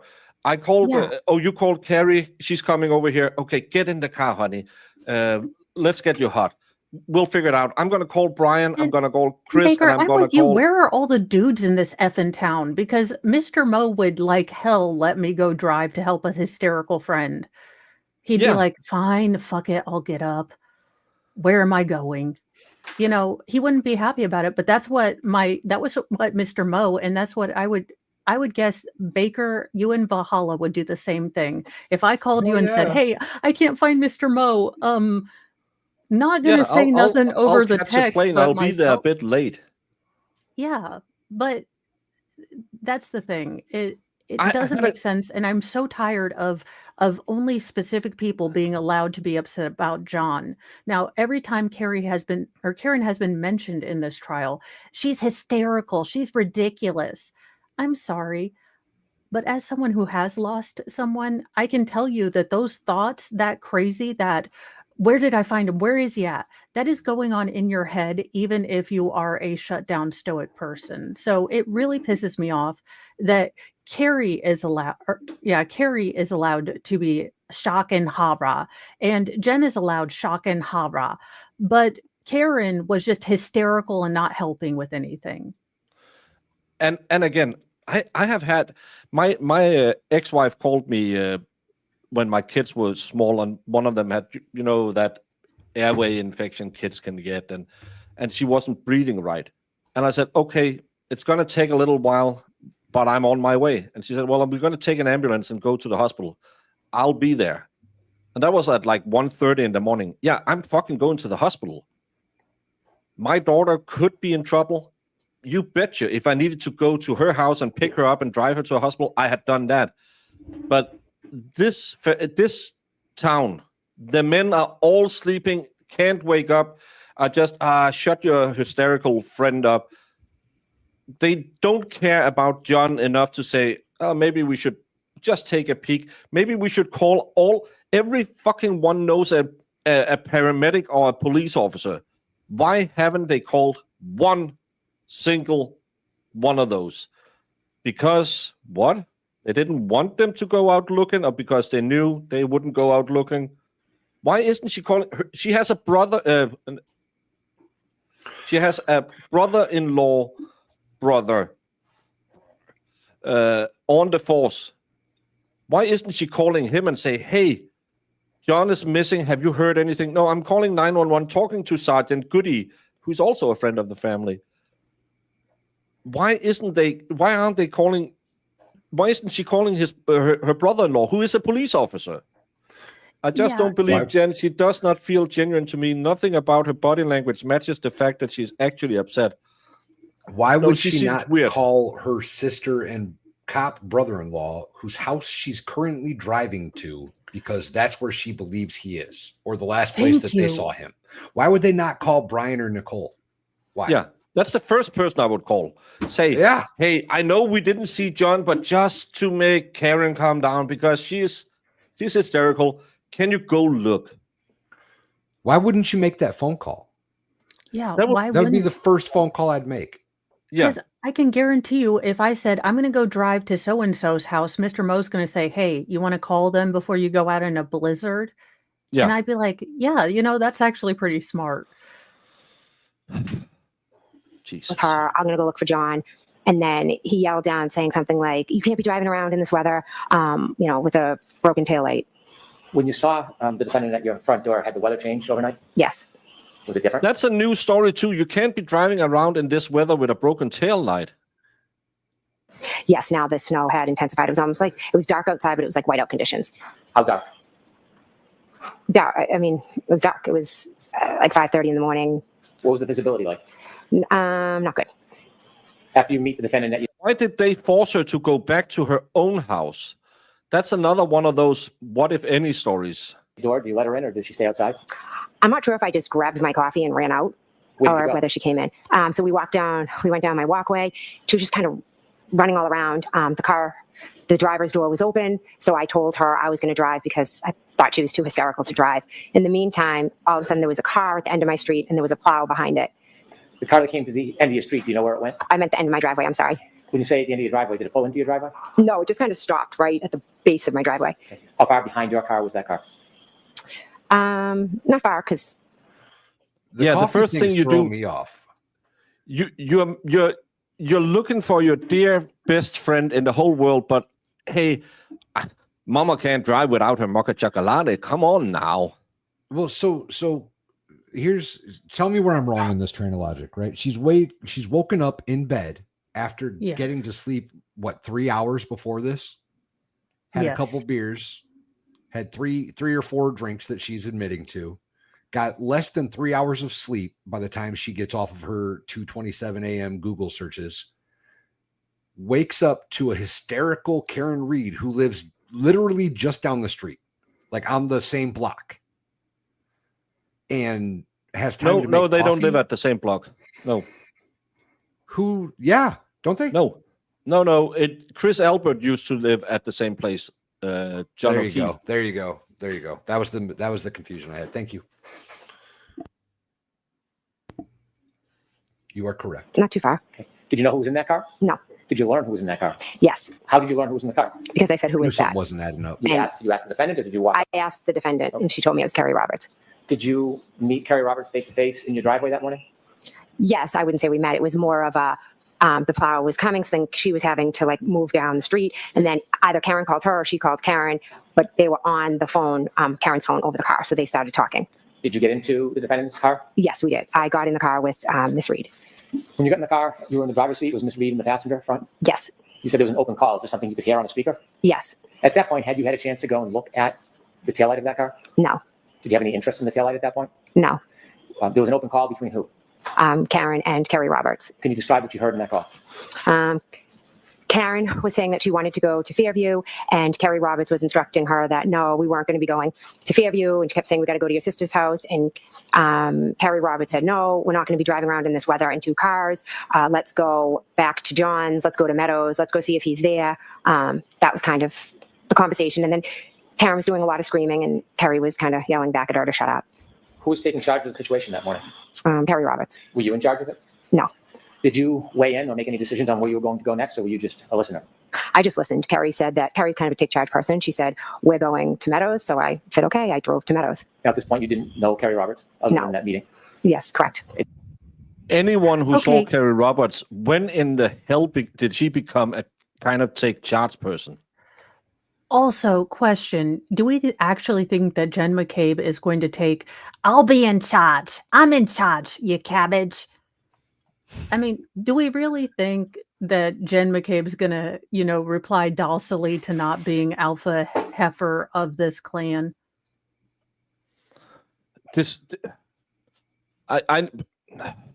I'm going to slide into Sleuthy's DMs again tonight and say, how many things did she change since the last time? And then she's going to tell me, Thank you "Who for dat?" doing math for us, Sleuthy. Yeah, I'm going to say, "Who dat?" She's going to say, "Who dat?" And I said, going to send her another picture of Brian Higgins and say, well. And No, you just agreed to send follow her? Butnick Yes. doing that Yeah, dance. take us through the drive. She might have followed me. I'm not sure, but we drove back to Meadows, pulled into the driveway. So you knew where Meadows was? You had been there many times for the kids? Yes, You think Miss Roberts may have followed you? yes. What was the weather conditions as you were driving? They were awful. It was. I was driving very slow, cautiously. It was dark. It was hard to see. It was that type where the snow was coming at your window. How long of a ride was it from your home to John's home? Approximately 5-6 minutes. Was there any other phone calls while you were in the car with Miss Roberts, or did the phone calls end? I believe that was it. Can you describe the defendant's demeanor on the trip from your house to John's house? She was just screaming, yelling things. It was almost like everything she said 3 times. And she just went from one thing to the next. She was quite hysterical. Do you remember what she was yelling about? About going to Fairview, asking, could she have hit him? Did I hit him? How many times did she raise the question? She fucking never ever said this. This is totally new testimony. Yeah, I don't remember this. Because what I have learned in my 28 years about women is when they're hysterical, telling them to calm down, sit down, and shut up will certainly get you the result you want. I have learned about American women, you just tell them it's all in your head.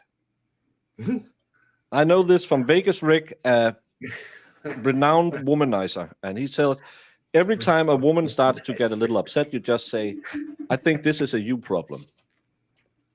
Future crime, future Snapped episodes on a budget brought to you by Baker. So this Danish guy came to Tennessee, and 45 of his subscribers turned up and stabulated him for telling them to, have you all tried just relaxing? Jen McCabe is out there, house long to die of stab. Yeah. Did I hit him? Could have I hit him? Good amount. Did you ever speak to her about that? No. Oh, yeah. Is it that At time some of point, the did you month? finally get to John's home? Yes, When you got to John's home, who pulled in the driveway first? I did. Where did you pull in respect to the driveway? I just pulled straight in next to the garage. Did you see where Ms. Roberts went? I believe she pulled in behind me. After you pulled into Meadows, Because he's an idiot, and he knows he's going to get thrashed. Hopefully, he thinks that he will get sympathy because she's such a good friend of John.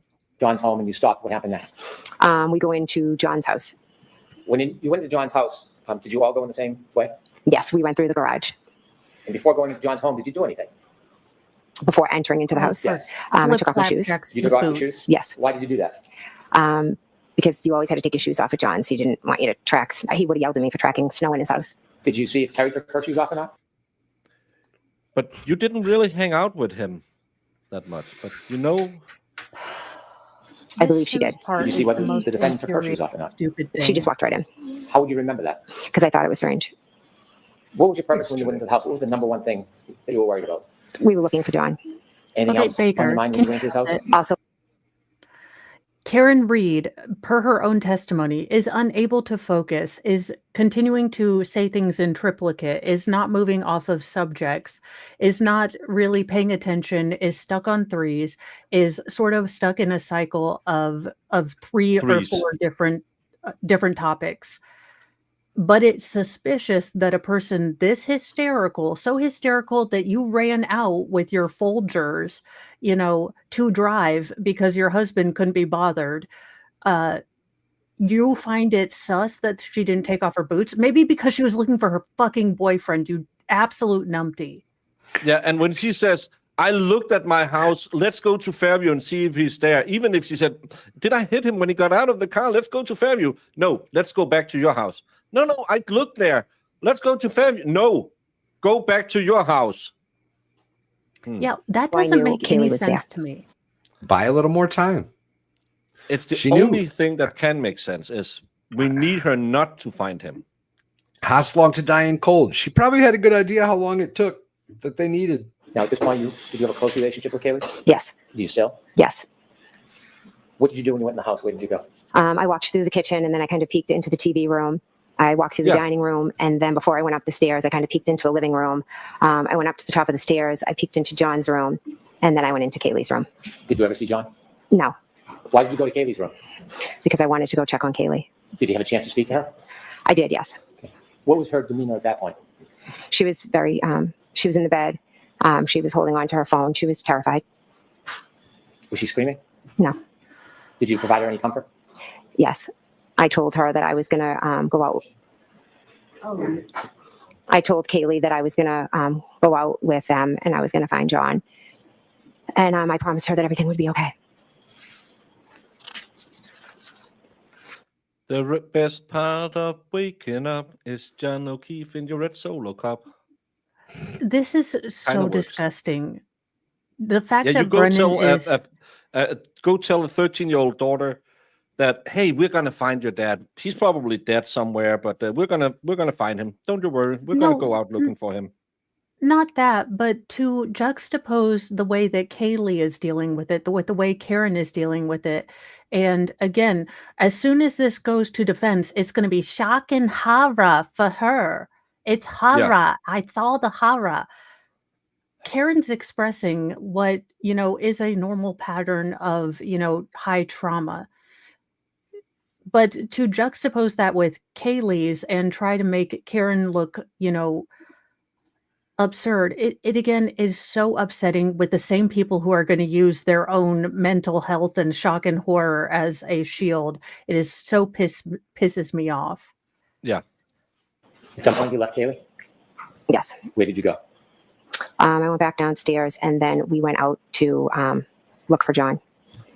Mo, Mhm. one of your kids is home alone. You're going out looking for Mr. Mo. You have two friends over. Would you say to one of them, can you please stay? Yeah. Yeah, I would Yeah. be absolutely. In fact, what I would have said at this point was, hey, either Jen or Carrie, can you maybe stay here with Karen? Can you stay here with Karen and Kaylee? I am going to try to go downstairs and call my freaking sister, Coco, before I drive over there. Because at this point, if I haven't been able to. I'll stay here because Carrie is the take charge person. Can you drive over there? I'll stay here and make sure Carrie is. No, I have to stop naming her. That the niece is okay. Because no, I'm just gonna leave her at 5:30 in the morning. Especially if you're in Mama Bear mode. Mama Bear mode, in no way is my brain going to say, hey, let's leave a 13-year-old who's already experienced a shit ton of loss in their life. Let's leave them worried and alone by themselves, wondering if their now father figure is gone too. Yeah, never would that. No, I'm not going to leave a terrified 13-year-old. No. When I can get someone else to call someone, or at any rate, call the police. I'm sorry. And don't you know, every single one of them? Somebody does call the police. I don't remember if it was. Yeah, Jen she called Sergeant Goody while Karen is on her way over there. Before you left John's house that morning. Her or Carrie, one of them has talked to the police. Yes, when we were out in the driveway, I had thought it was when we went in, but I think it might have been when we came out. But regardless, at one point when we were in the driveway at Meadows, Karen showed myself and Kerry Roberts the cracked taillight. She did it at your house. She remember? said, "Yeah, you just messed up again." Yes, we walked over, and the taillight was missing pieces. Carrie said it happened at Jen's house. Yes, Miss Roberts. So she had a comment. What was Miss Roberts' demeanor at that point? She was frustrated with Karen. Had said that, had said that Karen basically was telling her to shut up. You were so drunk, you could have hit anything last night. And then Kerry, I remember just thinking, all right, let's go. And I remember Kerry thinking, someone's going to get. Was Kerry with her the night before? Yeah, I don't remember Kerry Roberts being. How did Kerry know how drunk she was the night before? She wasn't out drinking with them. What? I'm sorry. Sorry. We don't want to think what somebody thought. At 4:10. I want to know what you heard and what you saw. Okay? Yeah. All right. Bev must not be paying At some attention. point when you were looking at the taillight with missing pieces with the defendant and Miss Roberts, did you see Miss Roberts point anything out? Yes. Share that with us. She pointed a piece that was sticking out and was concerned that someone was going to catch their coat or something on it. And during that time when the defendant is showing you the taillight with missing pieces, was she saying anything about it? Yes, they can impeach her with prior testimony. Yes, if she answers a question differently than she answered it last You year, mentioned at some point she was saying, could I have hit him after you left John's house? Was that in the car or before you got in the car? I know for a fact it was definitely in the car, was one of the times, yes. And Miss Roberts' car is parked behind the defendant's car in John's driveway. Yes. Was there a decision made to take one or two cars? One car. What was the plan? The plan was to get into Carrie's car and to go and look for John. I wanted to go thinking, let's go to Tom Beatty's, but Miss Reed was pretty adamant that we go to Fairview first. You said that at times there was some arguing or bickering or Miss Roberts was raising her voice to the defendant? Yes. Who made the decision to go to Fairview? Ultimately, Carrie said, all right, we'll go there, almost like to shut her up. When you got in the car, where was everybody? When you got into Kerry Roberts' car, where was everybody sitting? Carrie was driving. I was in the front and passenger. Karen was in the back, in the middle, kind of peeking her head through between us. I want you to take us through the ride from John's house at Meadows until you first get to Fairview. So as you pull out of, or Kerry Roberts pulls out of John's driveway, what is the mood inside that car? I'd say it was starting to get tense because Karen was just continuously screaming. Kerry was trying to focus on driving, and Karen's behavior in the back of the car was a bit erratic. When you say erratic, can you just give some detail? What do you mean by that? Yes, she would go from sitting back to leaning up in between us, and she would yell Kerry's name 3 times. Nope. No mention of him so far. Well, I didn't watch all of her, but I don't believe he was mentioned at all at the last trial. Then she would yell my name's three times, and then she would yell, could I hit him? Did I hit him? Over and over again. When she was repeating these questions or phrases that she was yelling, did you respond in any way? I don't believe I did, no. How about Kerry? Carrie was telling her to shut up and to buckle up. Was she buckled? I don't believe so. You began your drive from Mr. O'Keefe's home at Meadows to Fairview. Is the weather getting better? No, it's getting worse. Is the visibility still difficult? It was terrible. As you began that drive to Fairview, was there anything that you were doing on the way? Yes, I was just kind of looking out the window intently to see if I saw anything. What were you looking for? I guess John, which I know it sounds crazy, but I didn't know where the hell he was. Did you have any difficulty seeing from the car or the side of the road? Yes. Did you see what direction Ms. Roberts was looking when she was driving? Well, she, it was hard because she needed to focus on driving because the conditions were that bad. Did you have a chance to see the defendant on that drive bullshit. at all? Yes. Was she looking out the windows with you? No, she was popping back and forth and screaming. Was it constant screaming or did it change at all? She would scream and The absolute vitriol that Jen has for Karen is palpable through the internet. She hates Karen, and she probably did it at that time as well. then kind of sit back and she'd almost be like quiet for a minute. It was like, okay, good. And then she'd start again. In those quiet times, do you know what, if anything, she was doing? I didn't know what she was doing that morning, no. How long did it take to get to Fairview? I don't know. I'm going to assume maybe 10 minutes, like with the weather, maybe 10 minutes. I'm not, give or take approximately. As you're approaching 34 Fairview Road, before you get there, is Fairview going to be on your left side, driver's side, or on the right side? As we're pulling up, it's on the driver's side. Carrie's going to take a left down Fairview off of Chapman. It's not she's in the back hysterically. I want you to take us back to that morning, about 20 or 30 yards before you get to Fairview. Mm-hmm. You're in the car with Ms. Roberts and the defendant? Yes. What's happening in the car? Karen's is screaming, and at that point, she had asked if John could be cheating on her and if John could be with Bella's mom. And then what happens? I just didn't know what the hell she was talking about. I was like, what are you talking about? Why would he be with Bella's mom? Baker, can you pause? And then Yeah, but we have to keep up, Bella's- keep stopping all the time. We're way behind now. okay. Bella's mom, was this brought up in the other trial? This part Yes. of her? Yeah. Okay, thank you. Carrie said, well, do you think he could have walked to, there was another woman years before that John had dated who lived on the next street over to her house. And as you approach that area before you get to the flagpole, does anything? Who asked if he could have walked over there? What is Carrie? And Carrie said, well, do you think he could have walked? And as you approach that area before. That's not what Carrie talked about. Carrie said they drove by the house and said that's where Carrie. That's what. Didn't Carrie say? Sorry, Anna just said we didn't stop all the time. Didn't Carrie say we drove by and Jen mentioned that's where Bella's mom lived?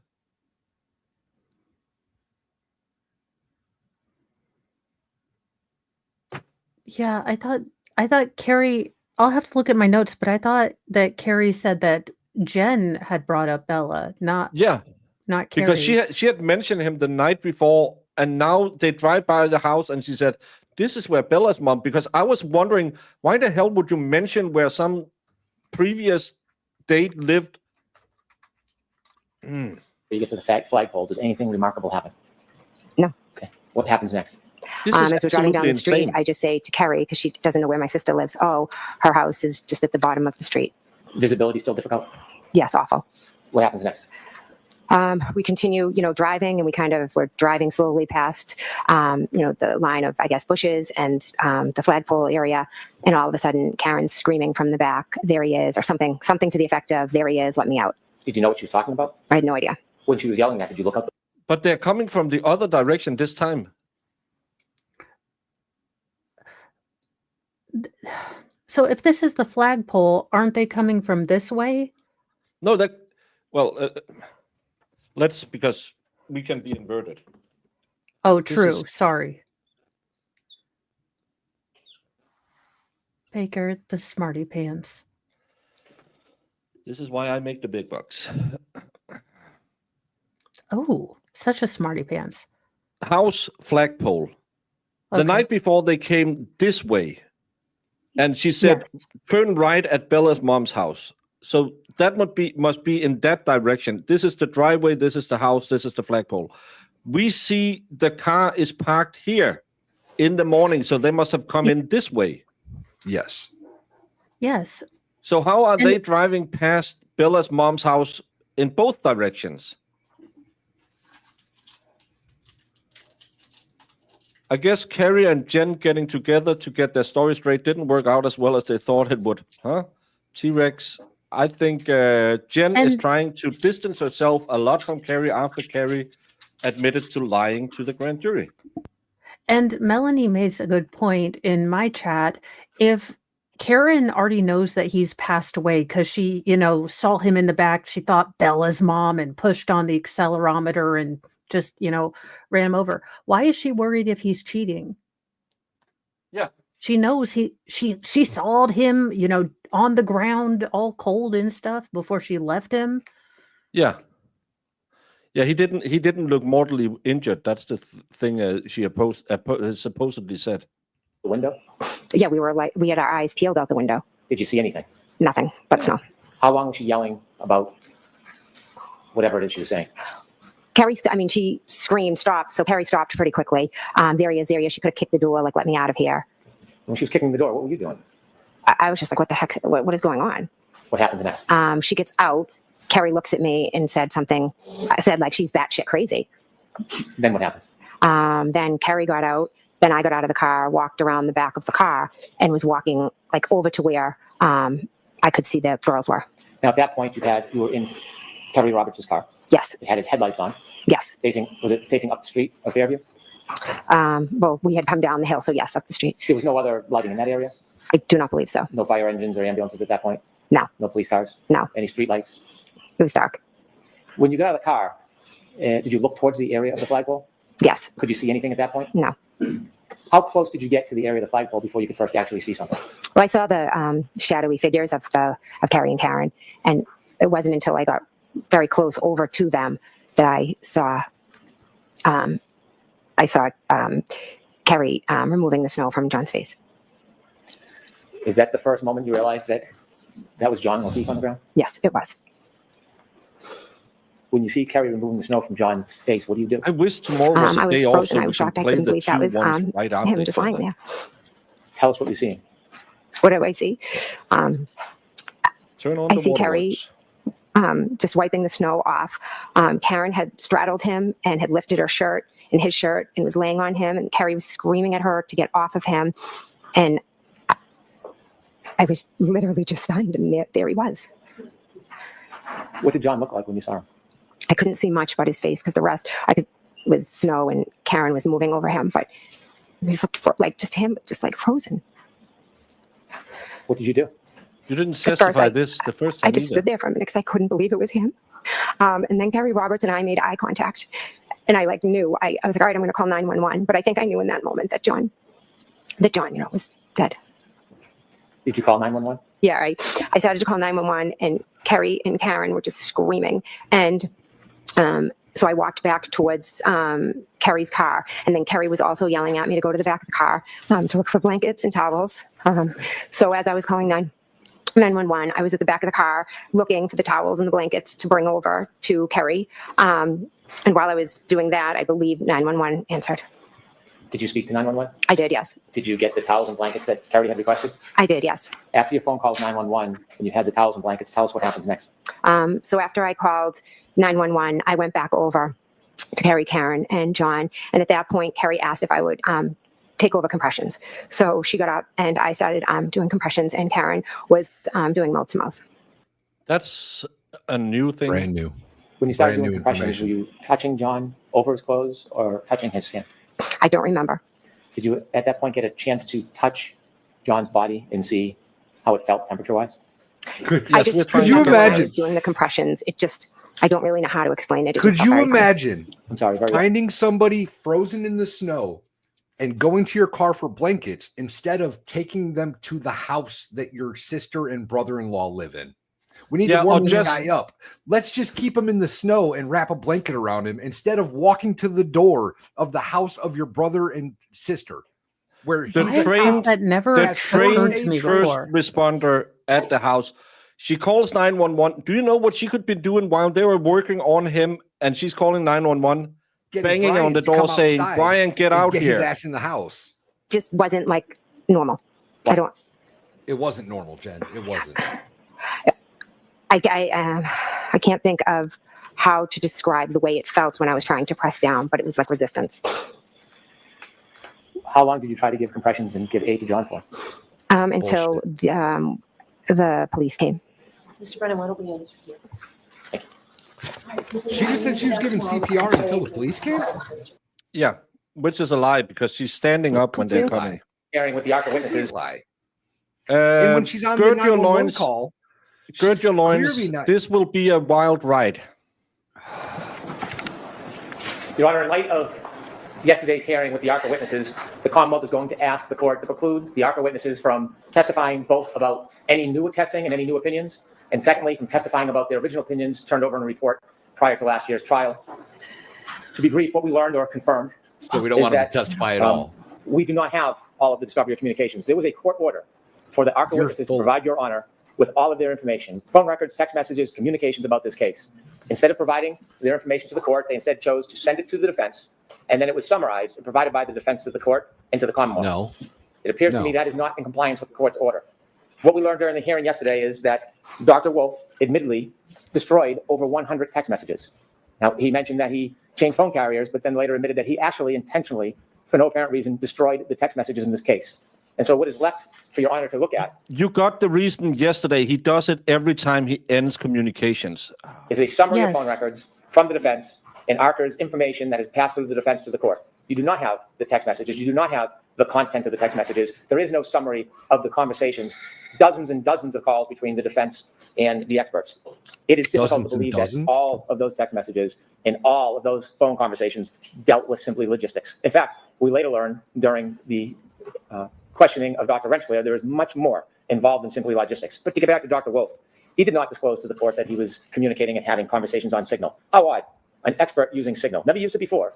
Dr. Rensselaer said would not use Signal, never use Signal. But Signal, as we know, is an application. No, he said there wasn't a policy against Signal, you asshole. Dr. Wolf maintained on his direct that everything he did was logistics, even when we showed him the direct examinations with comments that asked for input from the defense to questions in a way that would be advantageous to the defense and to thwart the Commonwealth. Dr. Wolf actually still continued to testify that that was simply procedure in logistics, never admitting the fact that there was, in fact, conversations or information exchange about bettering the presentation for the defense.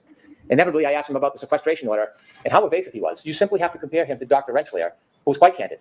An hour or 45 minutes with Dr. Wolf, difficult getting a straight answer. Dr. Rensselaer told us more in 5 minutes than Dr. Wolf told us his entire. No, you didn't understand one single answer. You lied about what he answered to.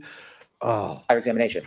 And what we unfortunately learned is that during the trial, when this court had a sequestration order, information was being passed to the experts about witness testimony in this case, unknown to the Commonwealth, unknown to the court, information, particular unknown information, to the not general defense. information, witness testimony, issues in the case. Now, we have no idea who is deciding or identifying the issues and who the advantage is given to in describing those issues. That is witnesses being prepped through an intermediary. So we know the Department of Justice, at least, is violating the order, helping the witnesses along, and then they testify unbeknownst to the Commonwealth that they have this information, but obviously is reflected in the testimony. In addition, I provided some clips to Your Honor for review. Yes, do you want me to mark these as an exhibit? I do. Okay, so this was an exhibit from yesterday. I did have the opportunity to look at them. I suggest that the relationship was not resigned to mere logistics.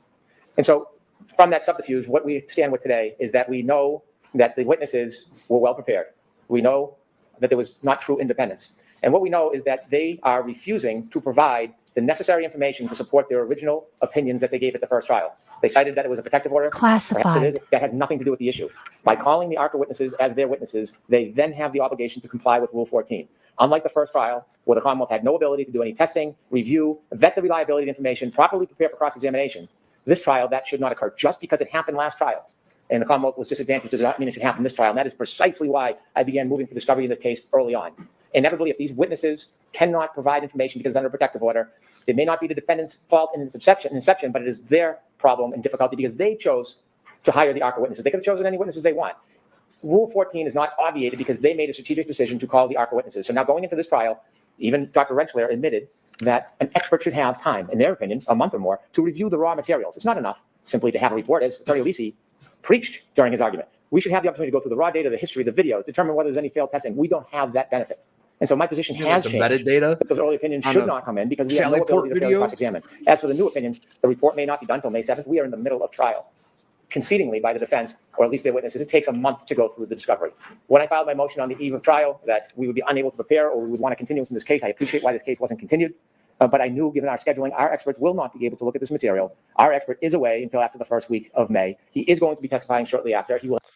They will be testifying on exactly the same material they testified on in the first trial. You have exactly the same material that the defense have. The only thing that's new is the material that your expert provided. Yeah. Late. That's the only thing that's new. You got a different expert that came up with some bullshit, and they have to react to that. That's the only thing that's new, Hank. You dirty, dirty little man. He's such an asshole. Have no ability to digest this enormous amount of materials, vet whether it's accurate or not, conduct tests to combat it if he thinks it is inaccurate or unfair. And so the discovery violations, regardless of the state of mind, are upon the defendant. There is no exception that you used ARCA witnesses. There is no exception that you hired somebody that used to be under a federal protective order. They chose them, and I would suggest it seems strategically. When we noticed we'd have new experts in October, the defense from past experience, and probably other experience, but we know from this case, knows the process. They would have to file a TUI letter and wait for a response. And yet they waited until February to seek permission, which then extended their permission past February into March, and then they didn't even start the review until late March. And so it's fundamentally unfair. We should not be placed in the position of cross-examining experts without the fair ability as any participant, defendant, Commonwealth, any participant would have in a case to consider and then to rebut. And so for that reason, I ask you to exclude both the new opinions and new testing, and also to exclude the earlier opinions that we will never, at this point, receive the proper discovery with to prepare. All right, thank you. You're out of your fucking mind, bro. Mr. Lassie, I only have one question for you. So would you stand, please? You're arguing this, right? This was your motion. She's gonna do it. So my question is, how do I reconcile the fact that 100 text messages were deleted by counsel? And we heard yesterday counsel's preferred method of dealing with Dr. Wolf was via Signal. How do we reconcile that with one the conversation. Massachusetts Rules of Professional Conduct 1.15? I don't see how you reconcile that, where all correspondence related to the matter, whether in physical or electronic form, must be saved for 10 years minimum. How do you reconcile that? How do I reconcile that? Should I go to the podium? Right there, and I expect a short answer. The short answer, Your Honor, is the rule that you're citing has absolutely no applicability to this proceeding. Can I finish my answer, Your Honor? Right ahead. Has no applicability. That rule is intended to be between an attorney and the client. The court has no jurisdiction to enforce that rule. I agree. That's a different body, but I'm asking you how I reconcile that. You don't reconcile it because the rule doesn't Mr. Lassie, state you know that. What? You're going to win this, so why don't you just let me make my ruling, okay? So I understand there have been repeated reconcile that when I'm trying to figure this out. Mr. Lassie, you know what? You're going to win this, so why don't you just let me make my ruling, okay? Thank God. Don't bitch. Fuck you, Brennan. So I understand there have been repeated violations of the reciprocal discovery orders and my orders, repeated and deliberate. But, and Mr. Brennan, I understand completely the Commonwealth's argument, completely the ambush that has been set upon here. However, a defendant's right to a fair trial is paramount to everything. So I'm going to allow the ARCA witnesses to testify. I am going to allow what I expect to be a very robust cross-examination. And I'm going to allow them to testify to everything that they said up until yesterday. So you'll get the report May 7th. And I know that's late. And if you need anything as a result of that being late, I'll hear you on whatever motion you have. But that's where we stand. And I expect counsel to comply with all rulings and rules of the court and all rules of professional conduct. And no more nonsense. Let's just try this case. All right, that's it. I'll see you tomorrow. You just allowed all the nonsense by Brennan yesterday, and now you're doing this hissy fit again. Hey. Oh, good Lord. She let it in. I don't care what I don't care. The rule doesn't state that they have to keep all communications between lawyers and experts. It's all communications between, and she admitted it, and then she still goes on and rules and said, you should have kept it. This lady should be thrown off the off the bench. She is. She's allowing the old testimony, the original report, and she's allowing the new counter to whatever stupid shit their expert's going to say. So I don't care how much she wants to snark and bitch. She's letting it in, and that's a win. Eat a dick, Brennan. Eat a dick. And we only had to listen to Brennan for like 15 minutes, which is about all I can take of him at the end of the day. I had him at 1.5. 1.5. I couldn't figure out how she was going to deny it. Like how There was no real reason, because the rules she used to admonish the defense doesn't say what she admonished the defense for. Again, Judge Beverly Canoni, or whoever reads the case law, misstates what the case law says, because there is no obligation to keep this communication for 10 years. So her ruling is based on sand.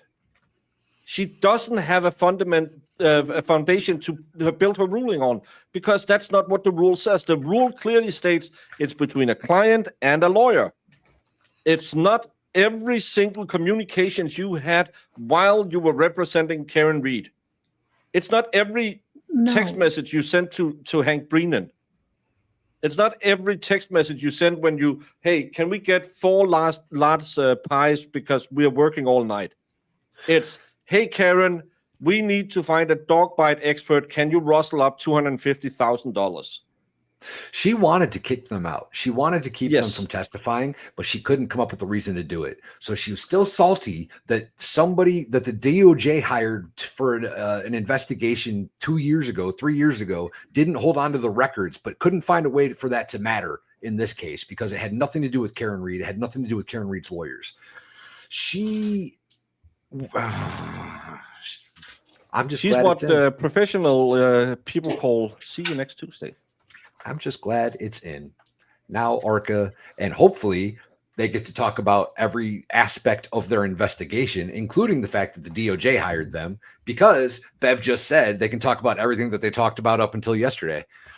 I don't know if she realized that or if I'm making a leap. Either way, there's no reason for them not to be able to mention it anymore. It's no longer I guess. No, this is where we stand now. He will file a new motion. Of course he will. Said this is where we stand now. He will find some weird rule from 1802 and try and kick them out. Of course he will. I don't mind. I don't mind that ARCA comes in. I welcome them because my expert will rule and show them that we are so much better. But I just don't want them to do the rebuttal of my expert because they didn't turn over the evidence. Oh, now I want to kick everything out, even though he testified yesterday, not not a letter, not a number, not a comma, not a period has been changed since before the defense even knew they were on the case. They will testify exactly the same way if the defense had called them or the Commonwealth had called them.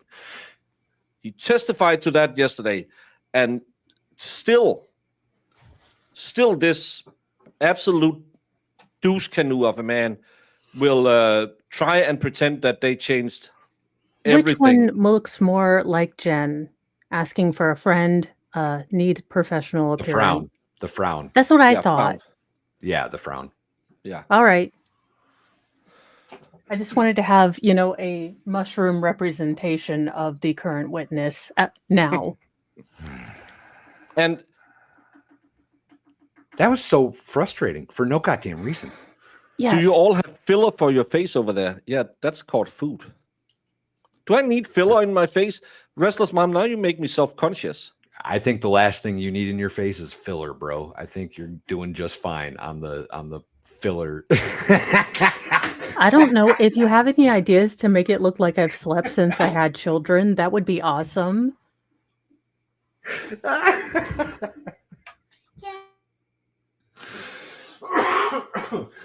Bottom line, chat, is simply this. It's coming in. ARCA's coming in, and Brennan's case, if he can't find a way to convince Bev to kick them out, Brennan's case is pretty much over, I think. Oh.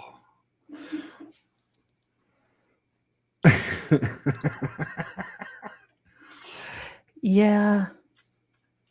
I do wonder if Bev got a call, because it did seem like she is wanting anything from Alessi, because she is very sympathetic to the state. So I'm wondering if someone called Auntie Bev, like, hey, do you want to, I'm Joe from the feds. You want to tell me how to do my job again, Miss Bev? Well, I don't. You want me to do that? No, the feds haven't called them. They didn't call her, but I think yesterday rattled Bev because Wolf admitted that the DOJ was watching them and sending them information based on what was happening in the trial in real time. And if you notice today, Bev was trying to apply a rule, unless he was like, that's not the rule. She was like, you're right. And above all else, a defendant has the right above the state, right? She made that statement, and I've never heard her come close to making any kind of statement. I have never heard her ever. give two rats rah-rahs about Karen's rights.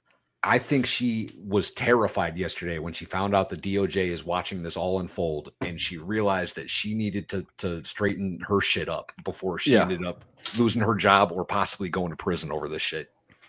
And yes, I noticed. I don't know if it's filler, but Jen clearly had Botox because that face didn't move once. Holy She was trying to cry. Man. She couldn't even get the chin thing going. She couldn't do it. She couldn't do it. And she was yelling, Jen. And then really she told funny. me, my tail light is cracked. My tail light is cracked. What? So she lightened her hair to look softer, but the deep dark tan and the very white veneers are very harsh. She's also got she's slender, so she's going to look harsher anyways. I don't know that the blonde highlights did much, Jen. No, well, some people said she softened up her face. I don't know what that means, but The lighter hair is in theory going to soften up your face, but when you decide to go tan, like I don't know, like dark math lunchbox teacher or lunch bag brown. teacher. We had a lot of teachers from the 70s, so they always had these weird leather kind of things to carry. Yeah. And they always look like they spilled a little too much coffee on them. So she kind of looks like one of those. Brennan just got swept on Arca. I'm putting money down that he's every bit as awful to them on cross in front of the jury, to which I hope say, so. Bring it on. I hope so, because you're not going to rattle either one of those guys. Dr. Wolf is just so sweet, and he's going to smile, and he's just going to be like, I don't understand your question. Brennan, he thinks he's the smartest guy in the room. Right. And with those guys, he's clearly not. He is not anywhere near the level of Dr. Wolf or Dr. Rentschler. Period. We saw today how you handle an expert witness. You do it calm, collectively, and methodically. But Brennan is as AJ was last year. I'm gonna yell at you and get gotcha moments. And it's okay for some witness, but not expert witnesses. Expert witnesses, you have to dismantle every single piece of their evidence. He was great today. Great. Yeah. He is way better than AJ at handling experts, because experts is not... Jen needs to be punched in the face repeatedly, metaphorically. So she can blow up and show who she really is. Brennan only wants Dr. Wolf excluded because he's absolutely jealous on the jawline. Who's not? And the that dimple. Handsome devil with those dimples? Dang. Yeah, I'm not saying I'm going to swing for that team, but I'll take a step at bat. Samesies. Baker twinsies. Baker might pitch hit one time. You know, he might. I know it's unlikely, but it would be satisfying to see Bev censured. A feel-good possibility, even if remote. It would be. That would be amazing. Yeah. Can we just make her cut her bangs? I don't know that she's really done anything yet to get censured, but she's pushing it. She's up there. She's at the line. Had she not let the ARCA guys testify, I think she probably could have. Yeah, I do think that I think you are absolutely right, Valhalla. I think that realizing that the Department of Justice is still closely watching this case really reminded people to be on their P's and Q's. Now, Brennan, not being the smartest man in the room, doesn't realize that. So he continues to attack the DOJ like it's not our fault they were under classification. That's the defense's fault. It's their bad. Not a good plan, Brennan. Not a good plan. Yeah, she needs it. But tomorrow, if I'm understanding correct, will be half a day because Aiden will be in court too, and Karen's team might need to go there, as far as I understand. But again, I don't think there's...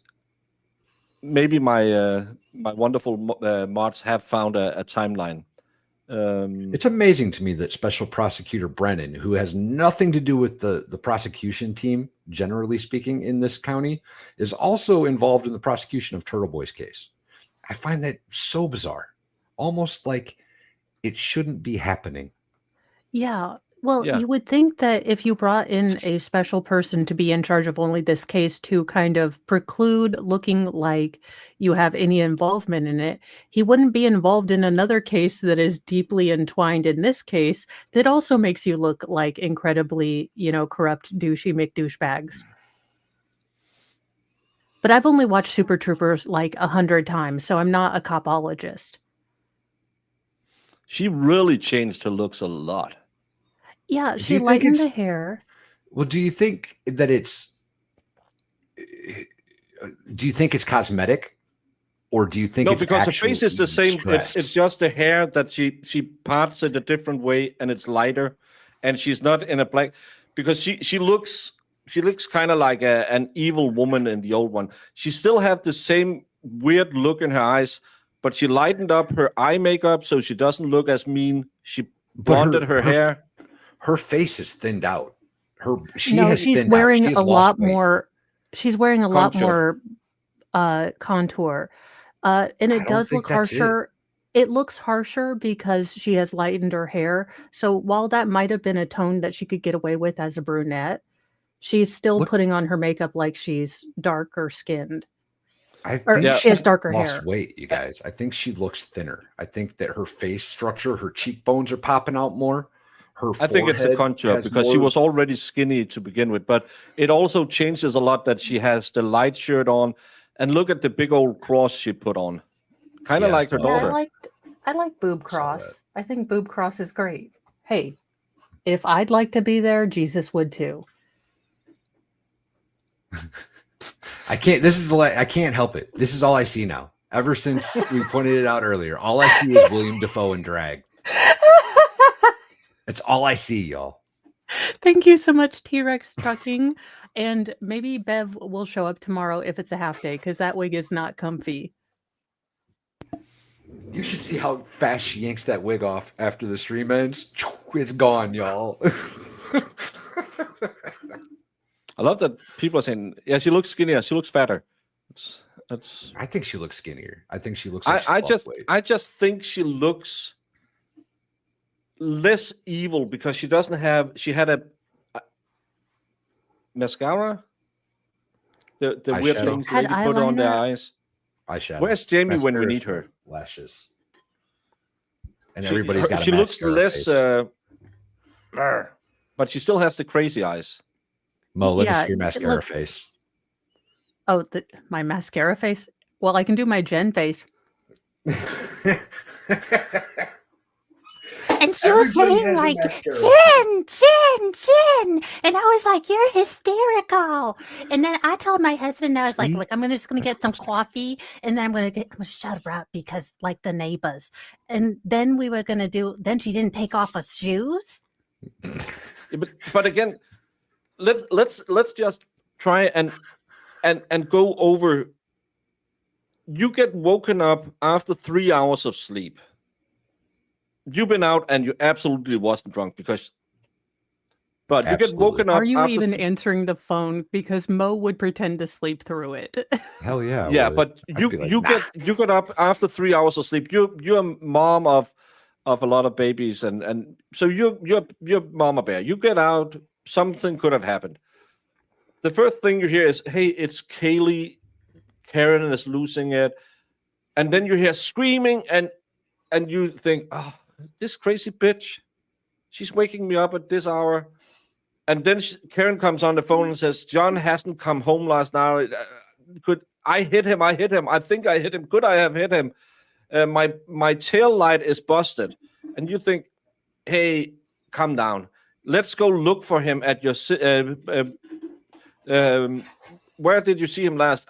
We got into a fight at the Waterfall Bar. No, you went to Fairview 34, my sister's house. Oh, let's go check it out. Yeah. And then she woke up my husband because she screamed and she called him multiple times in the house. I don't remember that from the last time either. Then you think, fucking bitch. And I hate that cunt. She took my good friend John, who was kind of my backup ace in the hole. I'm going to put on my clothes. I'm going to go down. Oh, am I going to go K-Cup? Am I going to? No, I don't have French press. It's not time for French press today. I'm going to do the K-Cup. I'm going to fill my travel mug. Going to get the 2 special shots of mom sauce. And then I'm going to stand by the door waiting and see her come running up, and she's screaming. And my first thought is not, oh, she seems really distraught. Let me comfort her. No, my first thought is, this bitch is going to wake up the neighbors. Okay, Baker, I am in fact a mom of many children. And if my friend had come over and I know that her daughter is home by herself, that's going to be my first question. Karen, you're not thinking straight. I understand you're upset. You left a 13-year-old home by herself. Let's go with the 13-year-old. Because if you're really that big, mama bear, your first priority is going to be that 13-year-old. Yes, Karen is upset, but you would say, hey, Karen, niece is very upset. You left her alone. You are obviously not thinking straight. Let's get you back home, and we're going to start calling people. Yeah. I'm on your way over here. I just called my good friend Sergeant Goody, who is at the station. Talk to him. No, we haven't had any calls all night. If we drive home to you right now and make sure everything's okay with your niece, I'm gonna call Bri on the way home, because he can go out and check if John is outside, or maybe he could have snuck into. He was drunk. He could have snuck into if they had an outhouse or something and just fallen asleep. I've slept outside before if I was too drunk to find the keyhole.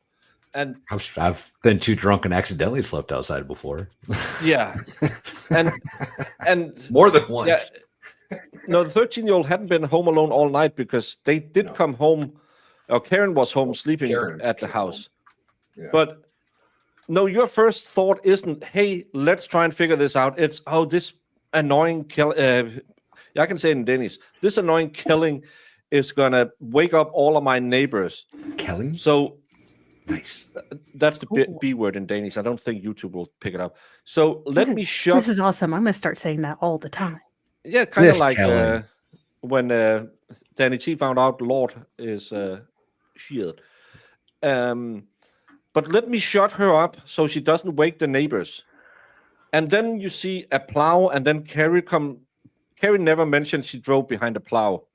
And Carrie is then shown the tail light and sees the tail light, because they are sitting in the car, and that's when she noticed it cracked. You have been told 3 times or something on the phone already that it's cracked. Then you go to Fairview 34. You sneak around the house first, and the last place you look is at the niece. You don't go up there and say, hey, check the house. I'm going to mama bear this niece that I really love, who I have been a part of her life ever since her mom passed away. She needs loving now. Hey, everyone, if you go to Coco's house, I'm going to call her. Brian's going to meet you out front. Everything will be okay. Calm down. I'll be here making sure nothing happens here. No, your first thought is, let's take my shoes off because John didn't like to have dirty floors. Again, if you just think about it and try to be a normal human being, can someone tell me how it makes sense, this story? Oh, it doesn't. Also, does anyone in chat know MS? Is MS affected? I'm going with my sphere. Is MS affected by increased emotions? Any sort of emotional upheaval? Okay, I didn't know. I know for me, this could have definitely have caused me to go into a flare. So I try not to get too Twitter-pated about stuff. Stress might influence like the effects at the moment, I guess. Like if you're super stressed out, it might be a rough day, but it's a neurological disorder where like the some membrane connector in your brain starts to myelin over time. Yes. Yeah. I just didn't know if it was parasympathetic involved. I'm not a doctorologist. I don't believe so. I know about my stuff, but it might be. I could be wrong, but I don't think so. Well, because I'm wondering if if her Mo, lack if you of, need to use it, it's down there. but I don't have the little A mushed. I need to get a new keyboard with an A E mushed together. You can just make it by pressing something, and then the one under the P is that it has it hidden in there somewhere. The one under the P. Yes, You probably do it on absolutely. your phone. It triggers some really funky stuff that goes to the brain. Which is why I'm wondering if her behavioral dysregulation could be explained partially by the heightened emotion, but also, again, because Karen doesn't seem like the type who likes to be out of control. So this seems very out of character for her. But that's Yes. just, what's it? Oh, But my biggest problem is just if you sit down and think it through. I had a buddy of mine call me once at, I want to say 4:30, and said, "I'm having a really rough time. I'm standing on a bridge," and I said, "Oh, that's a really bad thing." And I was living with my parents at that time. My mom was sick. Had an apartment in their house, so I could help my dad. And the first thing, and this is just when my mom got sick, the first thing I did, I went up and said, "Hey, if you hear something, my buddy is not feeling well. He is hanging on with the white of his fingers." My mom, even though sick, said, "I'm going to make coffee." And she sat down and talked to a friend of mine she never met. It's a guy I used to be in the military with. She never met him. My mom sat down and talked to him because she is a reasonable human being who felt empathy with a guy who was in a really bad place at a really bad time. So instead of saying, "Do you crazy friends? Do you know I'm sick?" My mom dragged her body out of bed and went and made coffee. So when he arrived, there would be a welcoming environment and someone to listen. Because maybe I'm not the best at listening to that. I'll just be, "Have you tried sucking it up, Buttercup, and just keep moving?" Right. She sat down and talked to him for 2 hours and said, "Well, it's gonna be okay. Let's be rational about this." And that's what a normal, caring human being. And remember, Mama Bear would envelop Karen with love and say, "Okay, calm down. We're gonna find him. Relax." Oh, she was screaming. She was hysterical. Carrie was yelling at her. I didn't take control. I just sat there because I'm such a shy little violet. and Baker, you know when you have that feeling that something's wrong. Now, when people are ignoring you or not listening to you or belittling your thoughts, does that tend to make you more rational or less rational? You know, when you're saying, "Hey, I can't find him. I can't find him. You know, I don't know what happened. Please help me. Please help me." And people are like, "Shut up. You're being too loud. Stupid."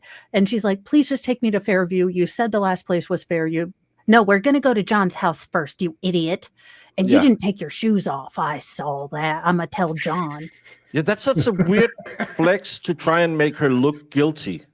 Isn't it though? It's so bizarre. Oh, she didn't take her shoes off in the middle of an emergency situation where she can't find her man. Doesn't seem all that odd to me, right? Like sometimes if I forget my wallet on the table, I won't take my shoes off. You know what I mean? Yeah. Shit. I'm in a hurry. How did I they gotta go. expect her to act calm, cool, and collected? Because I would have been freaking out just like her had it been my boyfriend. Yeah, that's what every normal person would have done. Also, it must be really common in. Oh, go ahead. I have an autoimmuneism, and I definitely blame my hystericalness on that. Is it common in Canton if you have an argument just to like fall asleep in whatever house you happen to be closest to? Because that's what everyone seemed to think. Like, "Oh, he must have gone to sleep over here. Oh, he must have gone to sleep over here." Like, is that just a normal thing? Like, if in Canton and you are drunk, you are allowed to go into anyone's home to sleep it off? Yeah, and he might have gotten into a fight with Tom Beatty, apparently. Yeah. But he might have slept there. So what is it? Hey, buddy, remember you and I, we don't like each other. Can I borrow the couch? He got into a fight with Tom Beatty? That's No, what I she. think- That's what she mentioned. She said he I could think have gotten Jen into a fight meant- with Tom Beatty. That Karen and him had gotten into a fight, so he'd gone over to That's- John Beatty's house. Yeah, That's yeah. what I They took it got as, into a but I fight. could be She was wrong. talking. No, Mo's right. Mo's right. Now I know what you're talking about. Yeah, she was saying that Karen and John got into a fight, so he might have gone to Tom Beatty's. Okay, I thought, But there's he no said- way that Karen there's no way that Jen would have seen them getting into a fight though. Right? They were all lovey-dovey at the bar. They all were coming to the Albert's house. They get there, then nobody answers the phone, so she just assumes they got into a fight. Why would she assume they got into a fight? There was nothing leading up to that point in time that would have indicated that they were arguing even. No, it's there's nothing there. What's happening is she's matching her story to the evidence that's as it unfolds. And it's been happening this way for more than 2 years now. Every time that she testifies, it changes because it has to change in order for her family to not be in trouble. And I wonder if the defense is going to talk about Karen being on a new medication. Again, that could also limit impulse control. The, neurological medications that take care of pretty heavy duty issues have a lot of side effects. It's again, it's just no way people will act in that way. Oh, and no, that's not what I want to do. I guess I can close my poll now. Jen's off the stand. Yeah, I just closed mine because I forgot to. My poll question reads, will Jen lie through her horse teeth? A resounding 100% yes. 100% yes. Good job, Good job. I was on Court TV earlier, and people were saying, "Oh, how well is it going?" And it was like 80% thought the Commonwealth was doing really bad. They are doing really bad. Yeah, I just found this one. This is the dash cam from the first responding officer. And they're talking about it's impossible to drive. It was white out. No, it wasn't. It's... You know what I find interesting is you can see the cars. You can see the cars on the other side of the street. You can see the front door with the light on. You can see what appears to be a trailer in that driveway. Might be a garage door. I think that's a garage door. But you can see all this perfectly fine. Yeah. I can see all the way to the house from inside of this shitty ass cop car dash cam. But then you have this where the light is on, so it'll of course. But look at the right camera. This is look how at Albert's house. This is ridiculous. This is what they claim is. John was here covered in snow, but where the fucking snow in the rest of the picture? It's higher than the curb. How tall is a curb? Like 3 inches, 4 inches. Yeah, I think. But there's no snowbank. A 6-inch Cape Cod something or 5-inch Cape Cod something. But it's just again all of this sleight of hand they have to use because their evidence doesn't show what they claim it shows. Not even close. And this one on the right is the one I need to, because at 6. Oh, that was what I slid into Sleuthy's text about yesterday. That was 6:23. Can I see it on this camera? No, it doesn't show. It's not that early. When did the cops pull up on that video? That's way back. It's before. This is the camera with no timestamp on in this one. The one the defense have been. It's got a timestamp. It's just under the title.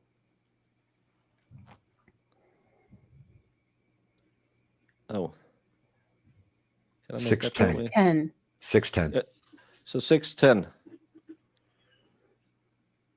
Yeah, that's around the time they arrive. And Jen is still on the shot of her doing CPR and all that jazz. Yeah, well, that's the problem because this isn't the entire. She never did. She never did. This is when he drives up. You can see the car on the right here. And she should be over there now doing CPR. Does she come out somewhere or is she over there? I see one person.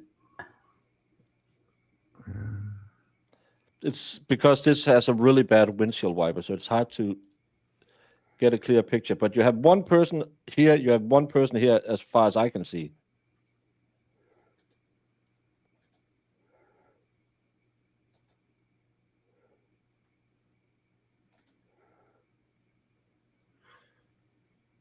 Why would you But I just put a believe- blanket on him in the snow rather than going to the house that you know family in right there? Get him into Yeah, the and get warm Brian house. to help you, who's a trained No EMT shit. and who could possibly carry him in there. No shit. Between Brian and weirdest- Brian Jr., they could have definitely carried him in the house. Yeah. The weirdest bit of unnecessary testimony from Jen today was Karen trying to lay on top of John's skin-to-skin contact. Just seems weird to me. Like, you all said there's a house right there where you all know the people who live there. Where you all know, yeah, why didn't you go there and get Bri to come out and help you? At least get some real blankets. It's baby blankets. It's not going to help. Go get Brian. Go get some thick covers, and go get help. No, I don't need to do it. I don't need to do it. So If you tell a lie enough times, it becomes the truth, Baker. the dash cam proves it wasn't a whiteout. The wipers were on, bloody intermittent, and we could see at least 3 or 4 lampposts ahead outside of the road. Yeah, if you go back and watch it, it's what I'm saying. Our cameras, if we put light on out in front of them, I have a pretty good camera, but the first camera I ever used was like a 512 or whatever. That would see, and then add something crossing that light, it'll just blur the screen. I can do you one better.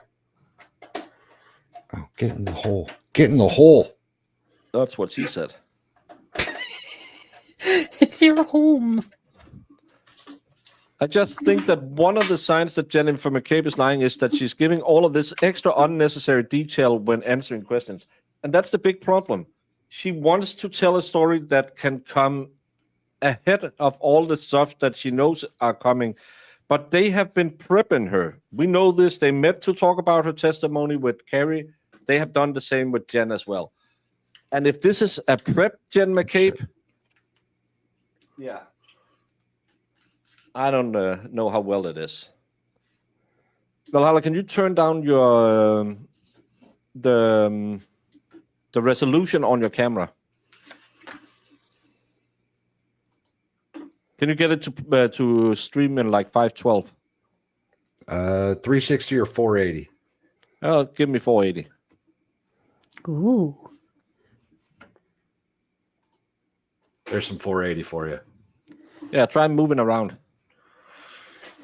If we get the little, I like to move police it, siren, move it. I like the to little move police it. siren move over it. here too. See if I can get this turned up a little bit. Maybe turn off the light a little bit. And then add that the light is shining on snow at the same time. It'll totally change how you see things. So that's why it looks worse than it is. That's the part that kills me. I don't know how many of you guys are actually experienced with snow, but Yeah, light that's reflects not off of anything. snow amazingly well. It is never pitch black dark when it's snowing. Never. No. That's too bright. Note this time she mentions nothing about texting multiple times. Each time she saw Karen's car, she added the last time to sound believable, and now nothing because she knows Karen had already gone. She noticed it 3 times. At the mailbox, at the in front of the door, and at the end of the house. So, yeah. Oh, it changes in the stream. Okay, so the camera actually looks still the same for me. I'm all the way down in 380 right now. I was like, it doesn't look any different, but it does look different on YouTube. Yeah. It's Like, because It you looks like you have a filter. Yeah, a blurry filter. Well, I mean, that's how I assume filters work. They just blur you out a little, right? Most of the The time. problem is you will begin seeing ghosting Oh, because the camera can't follow. It lowers the signal input, so it's just don't worry about it. And I can even go. I think I can go. Yeah, I can go into my camera and mess even more with it. and thank you, Slinky, for making this bearable. Well, thank you guys for hanging out with us and making it bearable for us. I wish I could say that I wouldn't be writing notes and following this like obsessively if I didn't stream, but that would be a lie. But that Now would be a lie. I turned my camera down to 360 and put the frame rate to 25 frames per second. So I'm looking way more blurry now. And then honestly, it's still probably better than that stupid dash cam, right? Like that's a because potato. it has to film through a wet windscreen and then into a whiteout because the snow is falling against the light. So it's redonkulous. Ugh.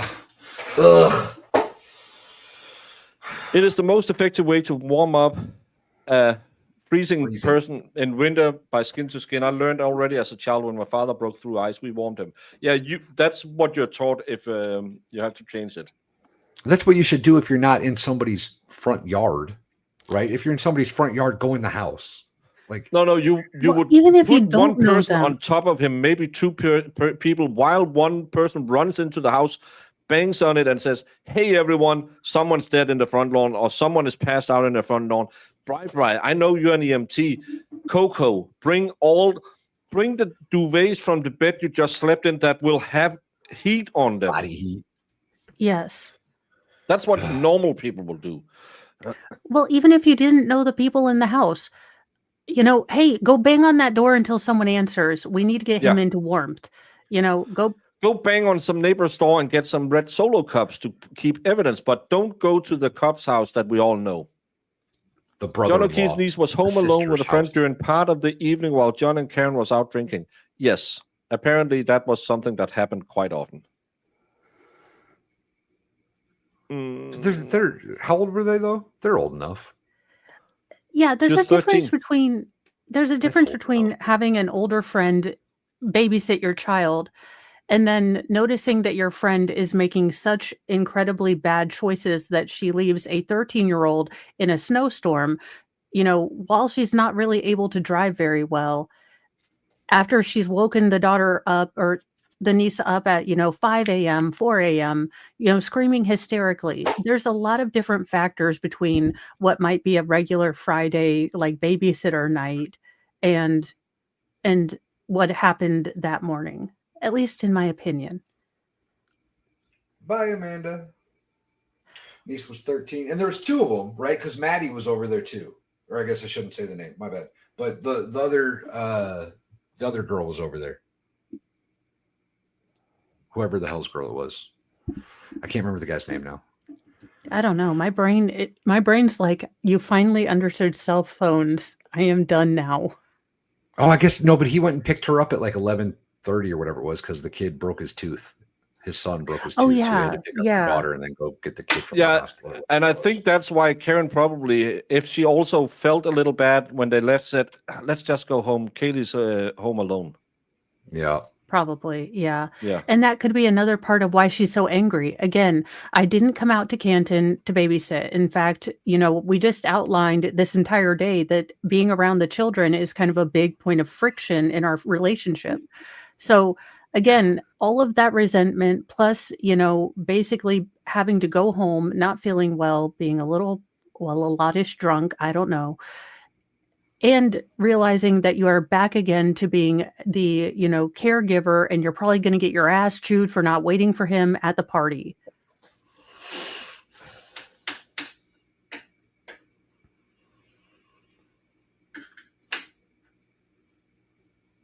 And I still want a Baconator. Dang it. Dang it, Valhalla. I don't like the versions you can get in Denmark. That's it. They're awesome. They are awesome.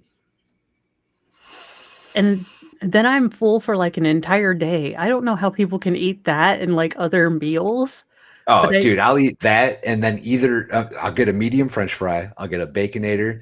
I've got the free keychain for Frosty, the little tiny Frosty they give you, and you get cool. either 10 or 20 spicy nuggets. Eat that for lunch. I'm set for the day. I don't have to eat anything else all day. I'm good. No, And I I'm feel the like one a who don't need python more filler. digesting and having to sleep. And I'm eating vegetables, pasta, and a little bit of meat for dinner because I'll have you know, for the first time in my life, I ate a salad for dinner last night. You are had I don't two- mind. It had I like half a with the- package of bacon, 2 mushrooms, 2 chicken thighs, cheddar cheese, croutons, and ranch dressing on it. But it was a salad, by God. Oh, Valhalla, before you we are leave. braver than I am. Can I ask a question? Yes. Did I understand correct? It was Matt who yelled down, "You can't be driving around with a broken tail light." I didn't catch who she said that. I thought she Chat, was saying is that correct? That Well, Matt McCabe yelled down because he must have heard it when she was screaming on the phone about the broken tail light, that you can't, and that's why they went back to Clearwater. that was part of it. But yes, Matt. So I guess Karen was screaming in the front yard. Matt said, "Quiet her down. We don't want the neighbors." And he must have heard Karen scream something about her tail light. And he's like, "You can't go driving around with a broken tail light." Now, this did not seem to motivate this husband to go drive for these damsels in distress. But I guess white knighting is against the law in Canton. Also, Hey, men nobody can't said that be ever. men anymore. That's against the law. Women can Nobody do said that everything men can do. yet ever. I don't think Matt knew. I don't think any of Matt's testimony has mentioned he knew anything about a broken tail light. No, he Jen just claimed said he he woke did. up to Karen screaming, "Jen, Jen, Jen." Yes. She had a weird thing about threes. Hey, Tom Gillis. She What's up, might be Tom? Catholic. We like you our doing, buddy? trinities. Yeah, but it's I'm pretty Again, sure it's- she's Irish Catholic. it's just such a weird Confirmed thing. then. It's I don't know what the hell they are doing. That's I don't know. My Are they? I think Kirk's is a little behind. He didn't say a word about the tail light in his testimony. Nothing. Nope. Not a single thing. He was basically clueless to the entire thing. He's like, I don't know. I was laying in bed. I hear a bunch of screaming through the phone. She gets up, she leaves, and I'm like, thank God that's over. Yeah, That's basically his women. Am I testimony. right? Yeah. oh God, this good Lord, Canton, please. And again, it just don't make no sense. That's my biggest problem with all of this. Not one husband is trying to help. These two hacks are yelling at her for being distraught. Let's leave a 13-year-old home alone when there's 2 people already. So one of them could be driving her around because she was hysterical, and the other one could stay with the kid. No one calls any of the people who were at the party. No one calls the people who live at the house, where Jen remembers quite clearly, oh, she forgot that she had seen Karen's car outside. That was another new thing, that she couldn't remember seeing Karen's SUV out until Matt told her, hey, remember Karen was parked outside? You saw that last night. Oh, yeah, that's right. They came to Fairview 34. She was looking at them near Texting. constantly. But she couldn't remember it because, yeah. Have you seen Matt? He's a joke. He never stands up to anyone. I think he's just put up with him. That's why I don't believe she was the, oh, I'm such a demure little housewife. I never raises my voice, and I have never, ever done nothing in my life. I'm just being led around by all the other women. No. Bullshit. That guy is whipped. Dude, he's got 4 daughters and Jen McCabe for a wife. That dude hasn't had his own opinion in 37 years. I promise you. Last opinion he had was what color shirt to wear under his high school graduation gown. Yeah, and that night his brain retreated with this. Look, he was like, "Look, I can't divorce her, so I'm gonna leave now." And he has been an empty husk ever since.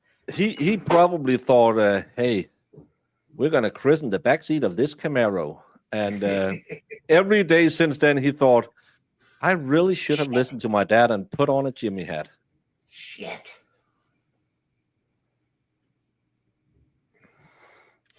If I fall out precipitously, we are getting another thunderstorm. No, because we're going to end it now. And I still don't know if it's half a day tomorrow. I think it's half a day, but I'm going to send up 2 streams in case. I hope it's half a day because Thursday I have to go driving early in the morning. Baker, you would be so proud of me. Yesterday I got your links and I set everything up like the night before. And I was just like, I am an adult. I am doing just like Baker. I was so proud of me. And you didn't even notice that I had put it for the wrong time. Jamie told me I had to go pee at 2 a.m. and then I heard a ping. It was Jamie. Look, like, I was so excited with myself for being on top of things.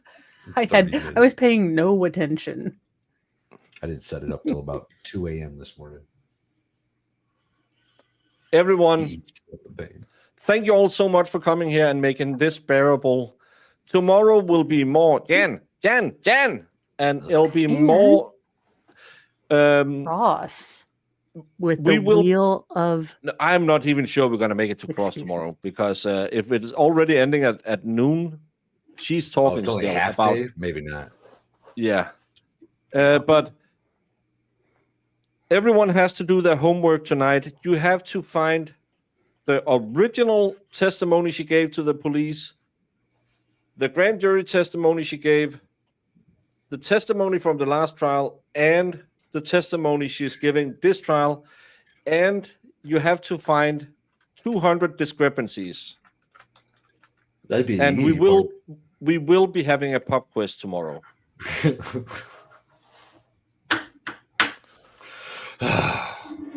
Mo's getting ready. My chat, you're going to goats. Let's see. My chat, you are going to Nicholas. He is doing another trial. Everyone else is doing, Karen Reed. So I figured you might want to look at, possibly another trial. Just cleanse your palate. Because I couldn't find any kitten videos. That would be harder. So effing stupid. Get cut and dry. Pretty simple. Just pin it on the girl, right? Pretty simple. Just pin it on the girl, right? Objection. Pretty simple. Just pin it on the girl, right?